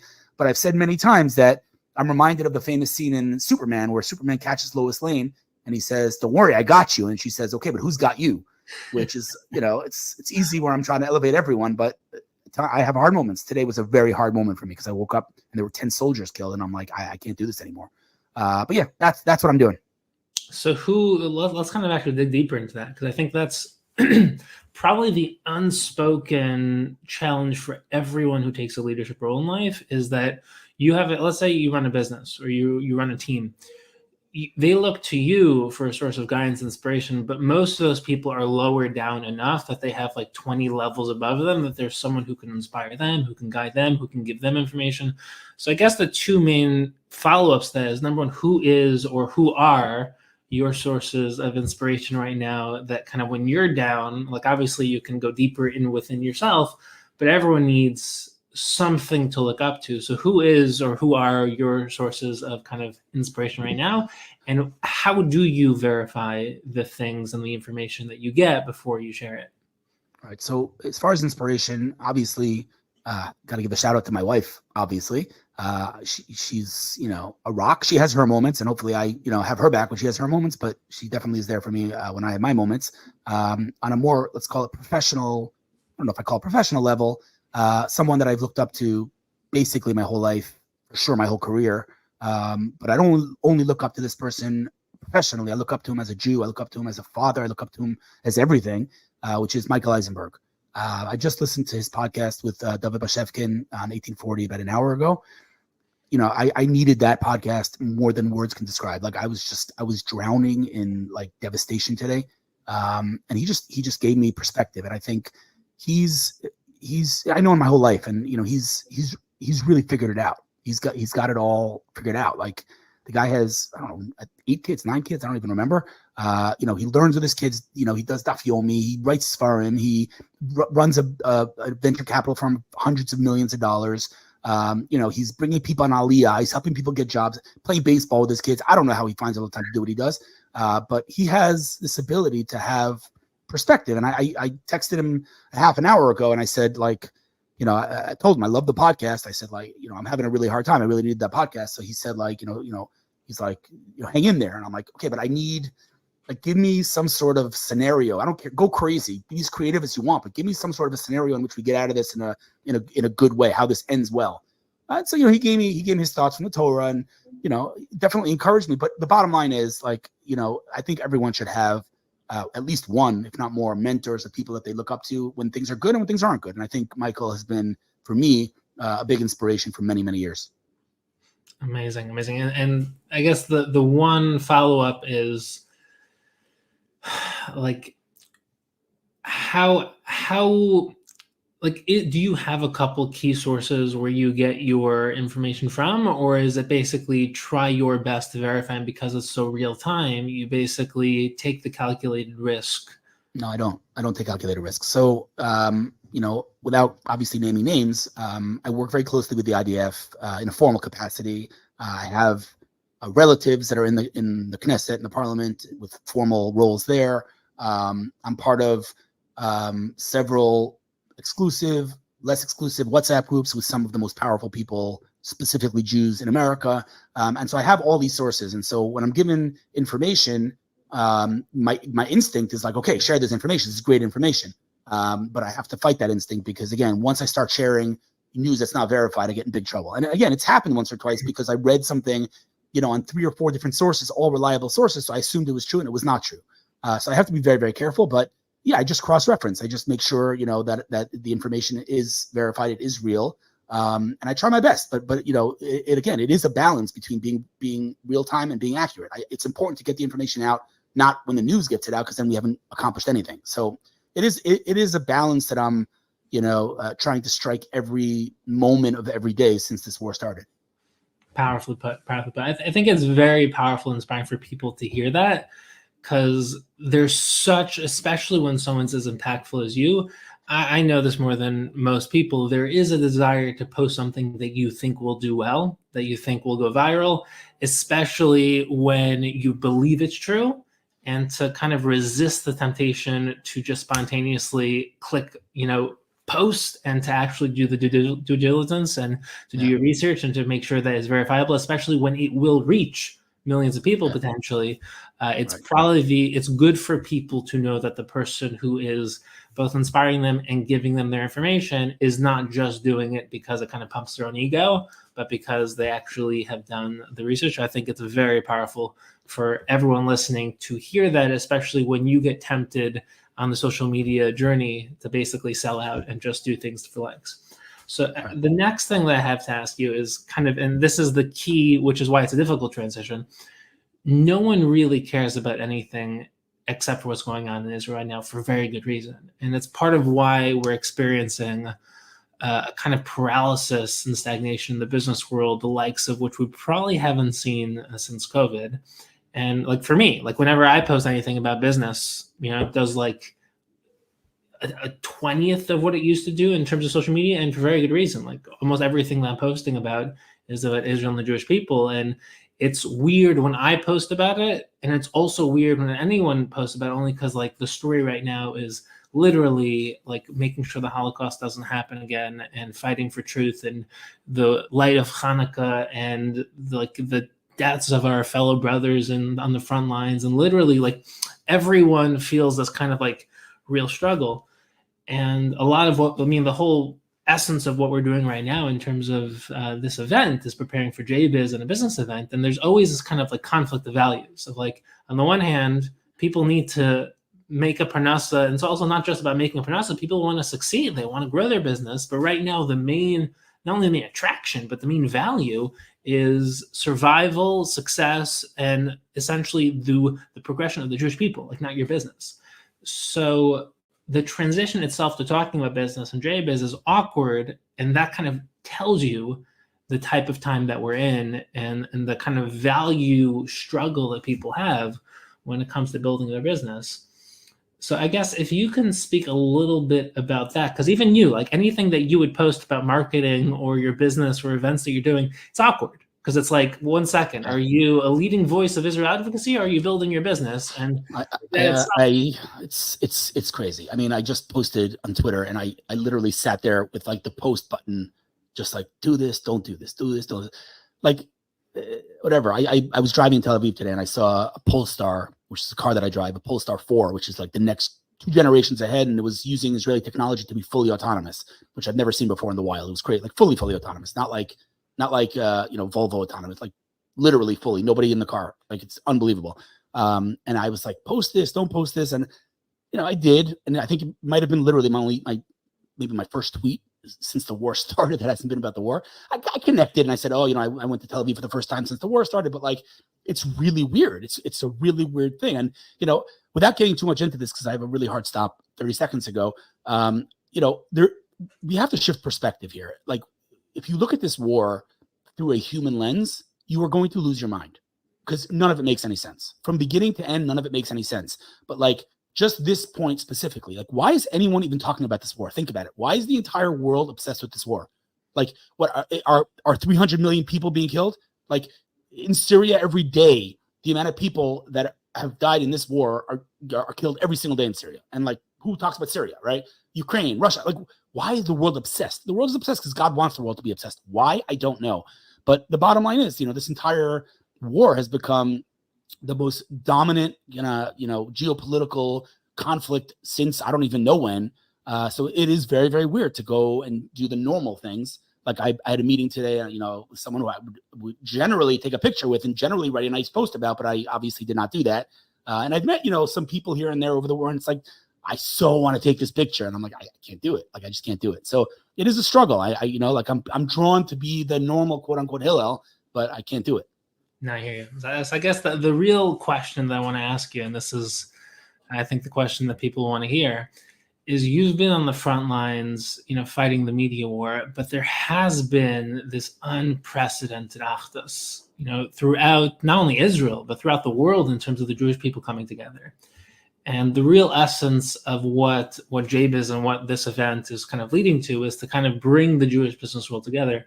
So I guess, what are some of the things that you've noticed in terms of the more inspiring, positive aspects of Achdus? Like, how do you think it ties into business? And like, why do you think business events like JBiz kind of not only are a good source of tapping into the Achdus that we're seeing throughout the Jewish world, but essentially will be able to propel it forward, so to speak? Like, what's your thoughts in general when it comes to business and Achdus, and in particular, like right now, the unprecedented Achdus that we're seeing? So, the Jewish people are very unique in many ways, but one way that we're very unique is that, as we know, in Mitzrayim, literally in the Psukim, not like Rashi and Tosfos, like it literally says, the more they persecuted us, the more we multiplied. Like, that doesn't make any sense. That's not natural.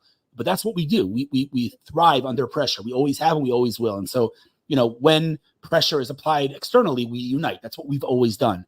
And on the one hand, it's a beautiful thing, and it really is so inspirational, etc. On the other hand, it's pathetic that we needed Hamas to propel us into this state of unity. And the big question is, what's going to happen the day after? And I just want to be a little bit cautious with kind of calling this.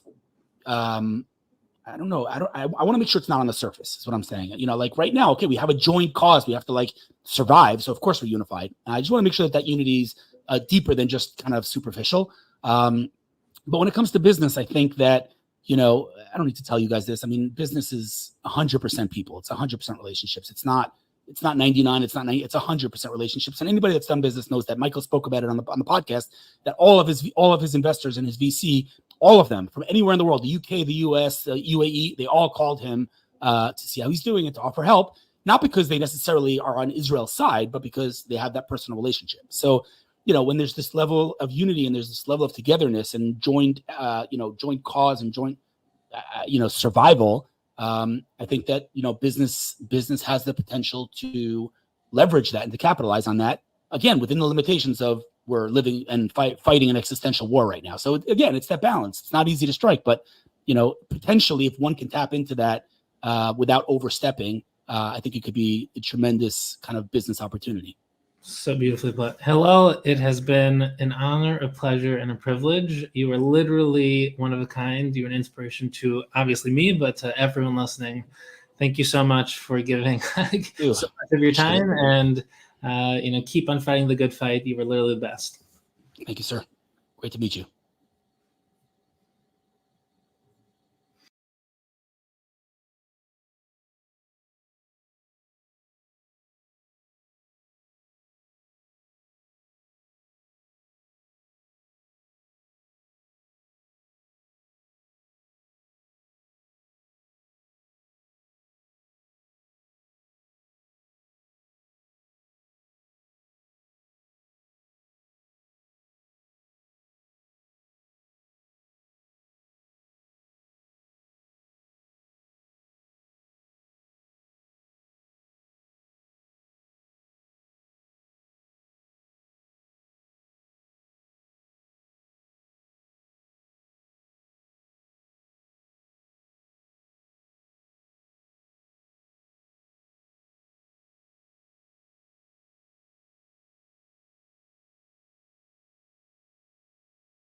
Yeah, we're recording.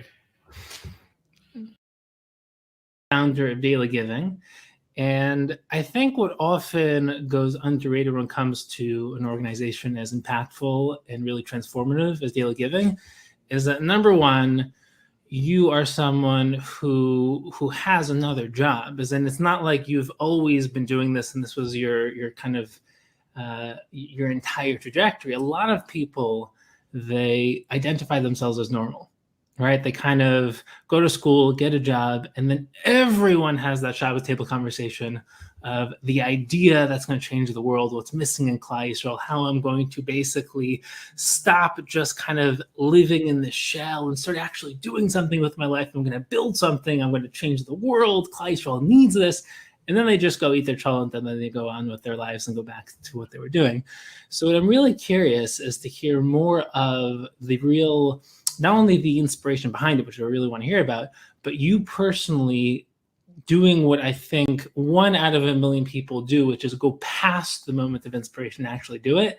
So if you can take me through not only the origins of Daily Giving and share a little more about what Daily Giving is and how it's really just transformed the chesed element of Klal Yisrael, but more of your personal story of how you kind of transitioned into devoting so much of your life to this.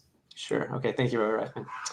I guess I'll start because even though, thank God, Daily Giving has grown, in case there are people watching this who don't know what Daily Giving is, let's just start there. what we did is we automated a platform to try to get Jews all around the world to give $1 of tzedakah every single day together. That's the key, together, right? What's a dollar? It's so meaningless today. Every day with inflation, daily giving gets cheaper and cheaper. But when we give together, it has a meaningful impact. So we've been around almost 5 years. We're now giving out over $18,000 a day, over $6.5 million a year to tzedakah. And we give to a diversified portfolio. We call it a tzedakah ETF. So for just $1 a day, you're helping over 75 different organizations. And every day you get an email. It's completely transparent. Tells you where your money's going that day. You see it growing. You see it getting bigger and bigger every day. And you learn about these new organizations where the money's going. And people just love being a part of it. So that's kind of, in a nutshell, what daily giving is. We've given out this week. We're going to hit $13 million that we've already given out. And its origin, like you just said, I'm a chiropractor. I never in a million years thought I would be running a nonprofit. I knew what my tafkid was. Hashem gave me a gift of being able to heal people and get people out of pain. And I get to make a Kiddush Hashem every day in my office, where 95% of my patients are not Jewish. And I just felt like I'm one of the rare people, not rare, but the lucky ones that knows what their tafkid is, that I get to go help people every day in my job. I teach my kids, if you really love what you do, you never work a day in your life. And I genuinely felt like that. And then about 5 years ago, one day I went to my local Marvin, and I just listened to a shir on how even small mitzvahs matter. And I walked into my local Marvin, and I put $1 in the tzedakah box like we always do every day in shul.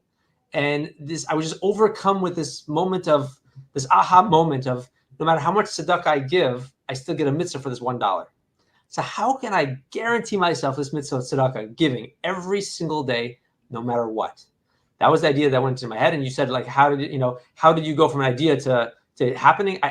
Rabbi Reichman, in my whole life, I never had an idea so strong where it was like I was overcome by this idea. I had a very hard time davening Shemona Esrei because I was just like so excited that I had this like world-changing idea in my head. I don't know why it was so strong, because subsequently 500 people said they had the same idea. But I ran home after Marv and I started Googling, is there an organization trying to automate tzedakah giving every day? And every organization will take $30 a month from you. Yeah. No question. But it's a much different thing. I was trying to get, do the actual mitzvah of giving a different organization every day with $1. And so that's kind of how it started. I called up my website guy who does my business websites. And I said, Joel, what do you think of this idea? He said, great idea. I said, can you build me a website? He said, absolutely. And that's how it started. I had this idea. If I could get Rabbi Pesach Krom to speak about daily giving the way he speaks about Torah anytime, I'm going to blow this thing up. So I call Rabbi Pesach, I get his number. I call Rabbi Krom. My heart's beating out of my chest as the voice of Torah anytime picks up the phone.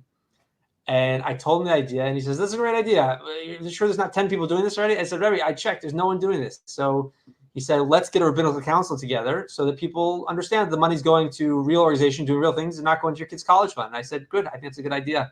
And that's where we started. And we formed a rabbinical council. And we launched the website on January 1st, 2019. And we're not even 5 years old. And again, $13 million in, and $6.5 million a year. And we have a 99.9% happiness rate. Everyone who's a part of daily giving.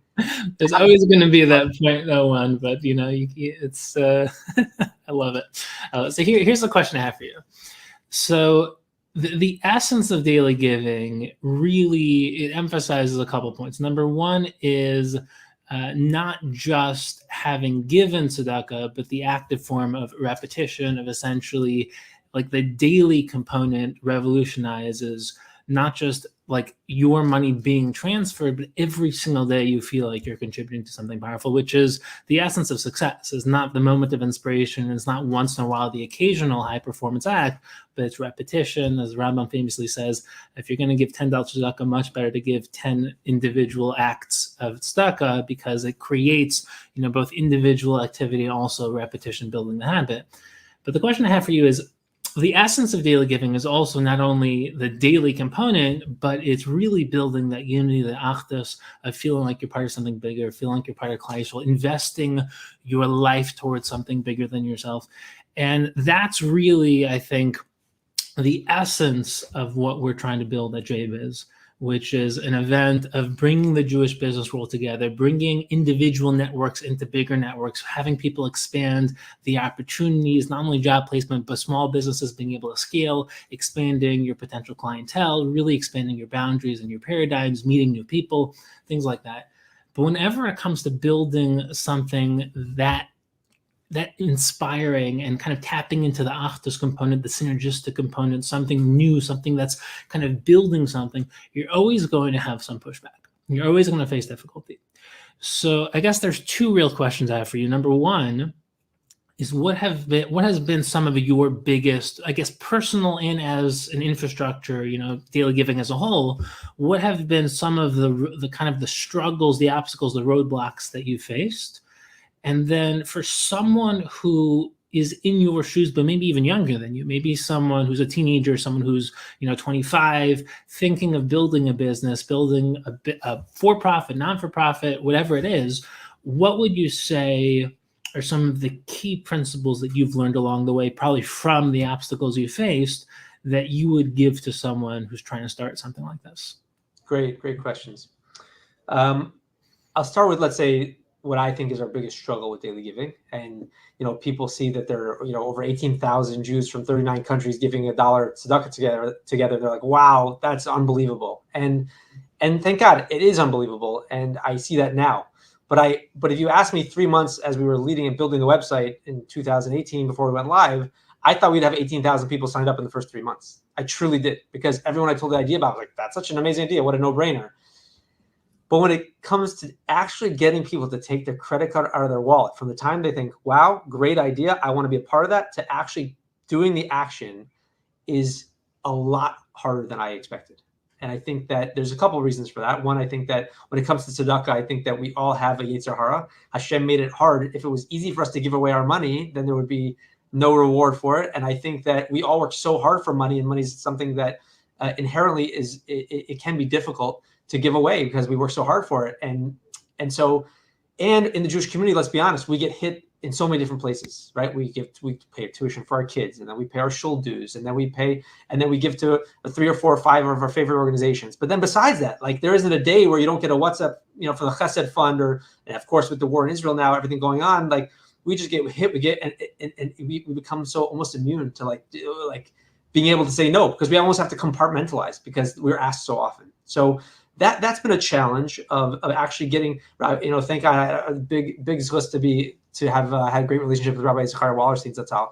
And he used to tell me all the time, he's like, Jonathan, how come we only have 10,000? Why aren't we at 100,000? I was like, Rebbe, I know, it's such a no-brainer, but that's the hard part. The hard part is getting people to go from the time that they have say, wow, that's such a no-brainer. Why would everyone not do that? To getting them to take out their credit card and doing it. So if you're listening to this and you're watching, and anything I've said so far has made you think that's a good idea, why didn't I think of it? Take a minute, sign up. You're going to be it's even better than I've sold it. When you're part of it, you're going to be like, oh my God, this is incredible. Because you're going to learn about more organizations you've never heard of. You're going to be wowed every day. I have a Mika Amcha Yisrael moment. So that's the first part I'd like to answer. The second thing is that since I'm talking to a group of entrepreneurs and small businesses, because I have my own business and my practice, and also daily giving because I run the nonprofit as a business, is that it doesn't all come easy. Like you just said, some people might look at daily giving now and you see that, $13 million with tzedakah already, and it's wow, what an incredible thing. But those first couple of months when there was no one signing up, every day I would look through my phone at 9 o'clock at night and I would call someone and be like, every day I didn't want a day to go by where no one signed up for daily giving. So I would call them and I would call friends, and then after a while you've run out of friends and it's more like peripheral friends, and I call them and haven't spoken to them since high school, and I'd be like, hey, I started this thing called daily giving. It's amazing, blah, blah, blah. And they're like, okay, that sounds great. I'm like, yeah, but I need you to sign up today, right now.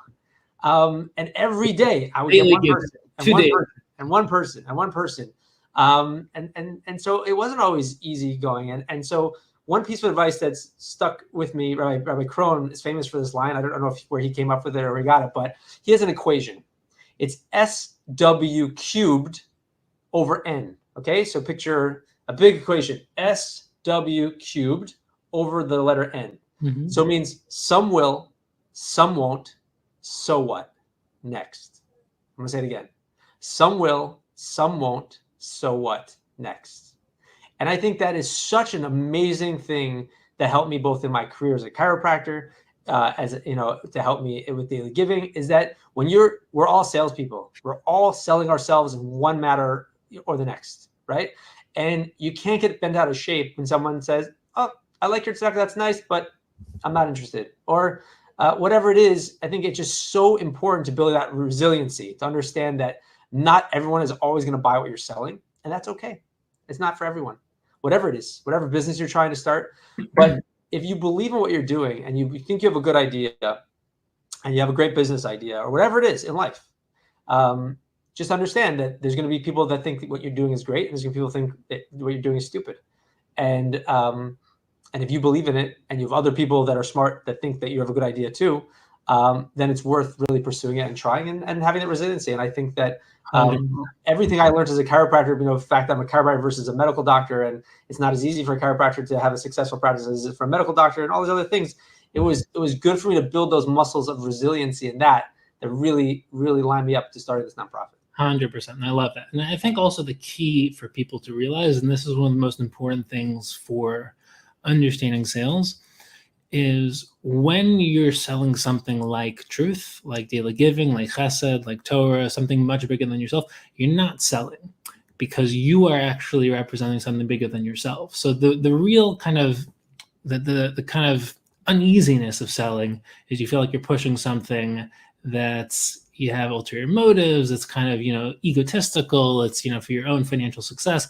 But when you are part of something that you truly believe in, you're not selling yourself and you're not selling money as much as you're selling the idea of what you believe in, which makes you able to really push it, because that's what if you're a teacher, you're selling the idea that you want your students to think about. If you are a parent, you're selling moral development and education and nurturing and developing to your children. Like, all of life is essentially not manipulation, but trying to push something that you believe in an actual, I'd say, productive way. It's the same thing, by the way, when it comes to branding. You mentioned how people are kind of just overwhelmed with all these, give here, give there. But when it comes to marketing, the first time someone sees a marketing campaign, they ignore it. The second time they see it, they ignore it. The third time they see it, they pay a little bit of attention. The fourth time, they actually read what it's about. The fifth time, they actually see who's on board. The sixth time, they consider it. The seventh time, they actually go on the website. The eighth time, they actually sign up. So there's a progression to a point where it's not just another thing, but it's the thing. And the bigger something gets and the more impactful it gets and the more that you realize that this is not just one of many, but this is something different. This is something special. This stands out. This is qualitatively better, which in a deep sense, like that's kind of the essence of Hanukkah, is that the Greeks were the many and the Maccabees were the few, but quality is always able to overcome quantity. And when you're able to kind of stand out from the crowd and say, this is not just one organization among many and choose us because you like me, but we've proven ourselves to be different, I think that really allows for you to believe more in what you're doing and to become a lot bigger than just one of many. So here's one question I have that I think you are uniquely able to answer, because the essence of daily giving is achdus. The essence of daily giving is, understanding the beauty of Klal Yisrael coming together, that we're stronger together, and that when you become part of something bigger than yourself, you become bigger than yourself. And it's not that you negate yourself to become part of the collective, but you expand your individual greatness because you're devoting your life to something bigger. So the question I have for you is, we're running this revolutionary, one-of-a-kind event next week. This upcoming, people can come in Monday night and stay overnight, or they can come in just for the expo Tuesday. It's going to be JB's event in Atlantic City. And the question I have for you is, why do you think, especially right now with all the hatred and the anti-Semitism and the kind of brokenness we're seeing in the world, like, why do you think an event like JBiz, which is bringing the Jewish business world together in a way that hopefully has never been seen before, like, why do you think it's so important specifically right now? Well, I'm so glad. Like, the first thing, there's so many different things you can hone in on daily giving, right? But to me, the essence of daily giving is achdus. And we didn't have a conversation before to talk about that. But some people, it's the fact that the impact we're having. Some people, it's the dollar, the mitzvah a day. But to me, the achdus is the greatest part. So I'm just really glad you honed in on that. And on that same token, I think that when Jews come together, amazing things happen, right? And I remember when I started my practice 17 years ago. I think that, look, I talk to patients. Let's give an example. I talk to patients. Most of my patients, like I said, are not Jewish. And I might say to them, as a chiropractor, I don't prescribe medication. It's just not part of my scope of practice, right? But sometimes I know which drug they need, and I tell them they need a drug. I'm like, do you have a friend or a relative who's a doctor that can write you a prescription for X? And they look at me like I have 6 eyes. Like, no, I don't have a friend or a relative, right? But I think that most of the people who are watching this as Orthodox Jews, or you're not, whatever, you're like, we all have a friend or a relative or 7 other doctors in our shul that we can ask, and they'll write us a prescription, okay? And so through the doctors in my shul, when I started my practice, like they started medical, they would have never gone to a chiropractor because they trusted me. They came to me. And then what happens? Then they said, you know, Jonathan, I'd like you to come to Jacobi Hospital and lecture to the medical residents so they know what chiropractic, because there's a lot of misconceptions about chiropractors. And they started inviting me. And then I got more doctors to come to my practice and more medical doctors. And then all of a sudden, like over 75 medical doctors come to me as a chiropractor. It was extremely unusual. To this day, I don't know another chiropractor that has over 75 doctors coming to them, right? Why? If I wasn't Jewish, there's no chance that would have happened. Right. And so the same thing, when you go meet other Jews and you go to a business expo like this, right, you're going to inevitably, the power is the networking and the people that, because we're all brothers and sisters, we just want to help each other. So maybe I'll meet you and I'm like, well, that's really nothing to do with my business. But because we all inherently want to help each other, like I just had lunch with a friend and like, I just was happy to see him. But like the amount of networking that we just want to help each other. Like, you know, I'm not going into details, but it just happened an hour ago, you know, and that's what happens when you get people like-minded, growth-minded individuals who are, you know, business owners or entrepreneurs, and we're a certain breed, and we want to help each other. And if you go in and you want to bring value to other people, and value, it brings value to yourself. Not because you're going there because you want first, because you're going to go and okay, you put your trust on Hashem that you're going to go and something good is going to come out of it. When I go to, sometimes I still go to these dinners from all this stuff. Like, I just want to meet one person. I go to these dinners. I want to meet one. I know Hashem put me there to meet one person tonight. That's it. I don't know who my person is going to be that night, but it's going to be one person I'm going to meet that's going to change the face of daily giving. And the same thing is going to happen with the Jewish business events. When you go and you might be hemming and hawing, you know, this costs this, that, but it's time and I'm away from work. But you go and it'll be so worth it. You know it's going to be worth it. And you're going to be driving back and be like, oh, I can't believe I almost didn't go. I met this person. I met 2 people. I met 4 people. Whatever it's going to be, it'll open doors down the line. And not because you're going to open doors. You go because you know you have value too, and you're going to bring value. And if you just go in with the thought that I'm going to meet people, I'm going to help other people, and it'll come back to you. Powerfully put. I mean, I literally couldn't agree more. When I started out, I had this mindset of the only thing I need to do in order to succeed. Like I can literally change the world, be a public intellectual, write Sfarim, speak, and build $1 billion empire to fund my ability to change the world. And I basically had this mindset of you just have to become the best version of yourself and do it. And for the first, I'd say 2 years, I was just kind of surprised by like nothing's really taking hold. And then I started to really open myself up to a new mindset of networking and relationships, and stopping the mindset of you can do it on your own and starting to become really, I mean, the mission was always to become part of something bigger than myself, but I never really understood the power of networking and relationships. And the Jewish world is so small, but it's really one big family. And every single transformation and milestone and kind of transition point in my career always came down to relationships, and it always came down to meeting the right people, building real relationships, connecting with like-minded, growth-oriented people who want to do amazing things. And everyone is trying to accomplish their own things, but also really wants to help everyone else, especially when we realize that we're all part of Klal Yisrael. So I couldn't have said it better myself. I love how you put it, and I love how you literally just had one of those conversations an hour ago. And Dr. Donath, it has been an absolute pleasure, and wishing you in Daily Giving tremendous continued hatzlacha. If anyone hasn't signed up already, sign up. Then you should definitely sign up for Daily Giving. And thank you so much for being with us. Thank you so much. I didn't mention the website. It's dailygiving.org. We would love to have you part of our Daily Giving family. Thank you so much.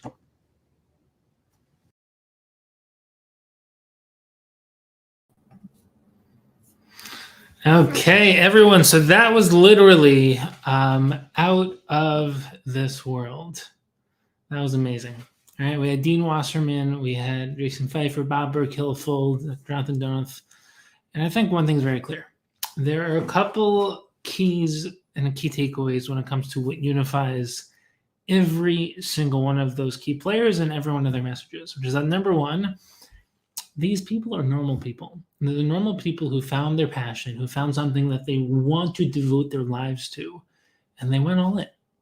And that's literally, if you want to understand the hero's journey, the tzaddik's journey, someone who changes the world, they literally just find something that they're pulled towards, and then they develop the work ethic to overcome the inner obstacles. It's like talent versus skill, right? Talent comes naturally. You have to develop your talent, but the skills that will enable your talent to actually thrive is where you ride the passion, but also develop willpower. And to do it for more than a week or a month, but to do it for 10 years, 100 years, to do it for your whole life, that's living your life as a passion project. And every single person that we just heard from is living proof that if you can overcome the limited mindset of I can't do it, it's not me, I'm just normal, and you go all in and you literally see what it is that your life could be if you went all in, you have no idea what your life could be. And it really comes down to a couple of keys. Number one is that we're stronger together. As much as you can become something great, when your life is part of something bigger than yourself, you become bigger than yourself. And that's why Achdus is not just about coming together, but that it propels your individual growth and success, whether you're a solo entrepreneur, whether you're building a business and a startup, whether you're scaling your business, whether you're an employee, an employer, there's always a next level. There's always a next stage.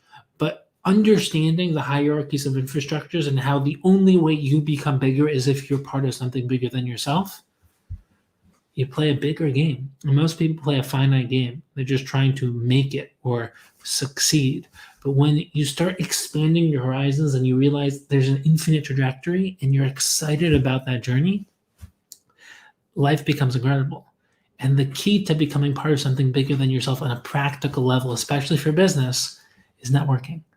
It's like every billionaire I've ever met became a billionaire because they had amazing ideas, but they also knew the right people. And unless you have the right people in your network, unless you meet the right people, get introduced to the right people, expand your understanding of what it means to know the right people, you're going to be limited to the life that you've always lived. If you do what you've always done, you're going to get what you've always gotten.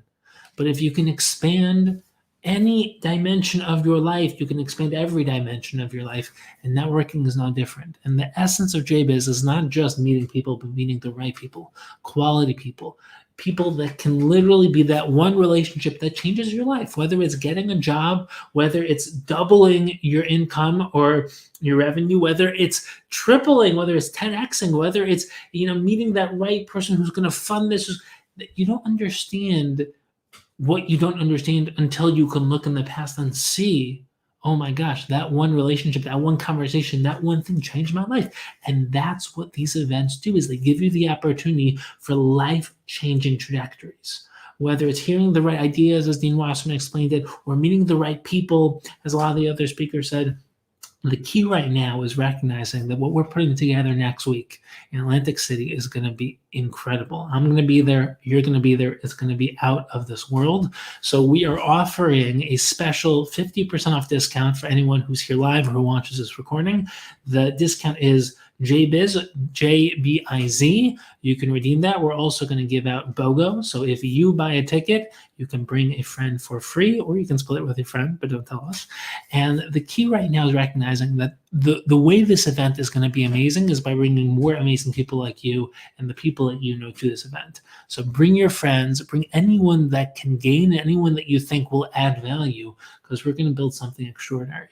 There's going to be incredible keynotes, there's going to be great people, there's going to be great food, there's going to be networking, there's going to be panels, it's going to be out of this world. So I can't wait to see you there. And here's what I'm going to basically tell you. I'll leave you off with just the recognition that most people never achieve what they're capable of achieving or what they want to achieve because they have a limited mindset, which is that I'll always be who I've always been.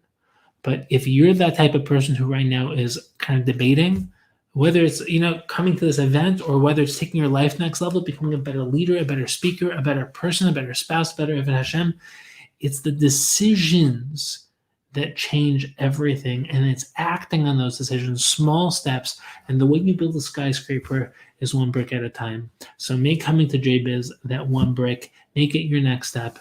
Cannot wait to see you there. And until then, have an amazing last 2 days of Hanukkah. Freilich and Hanukkah, keep striving, keep growing, and remember the sky is not even the limit. There is no limit when you're becoming part of something infinitely bigger than yourself.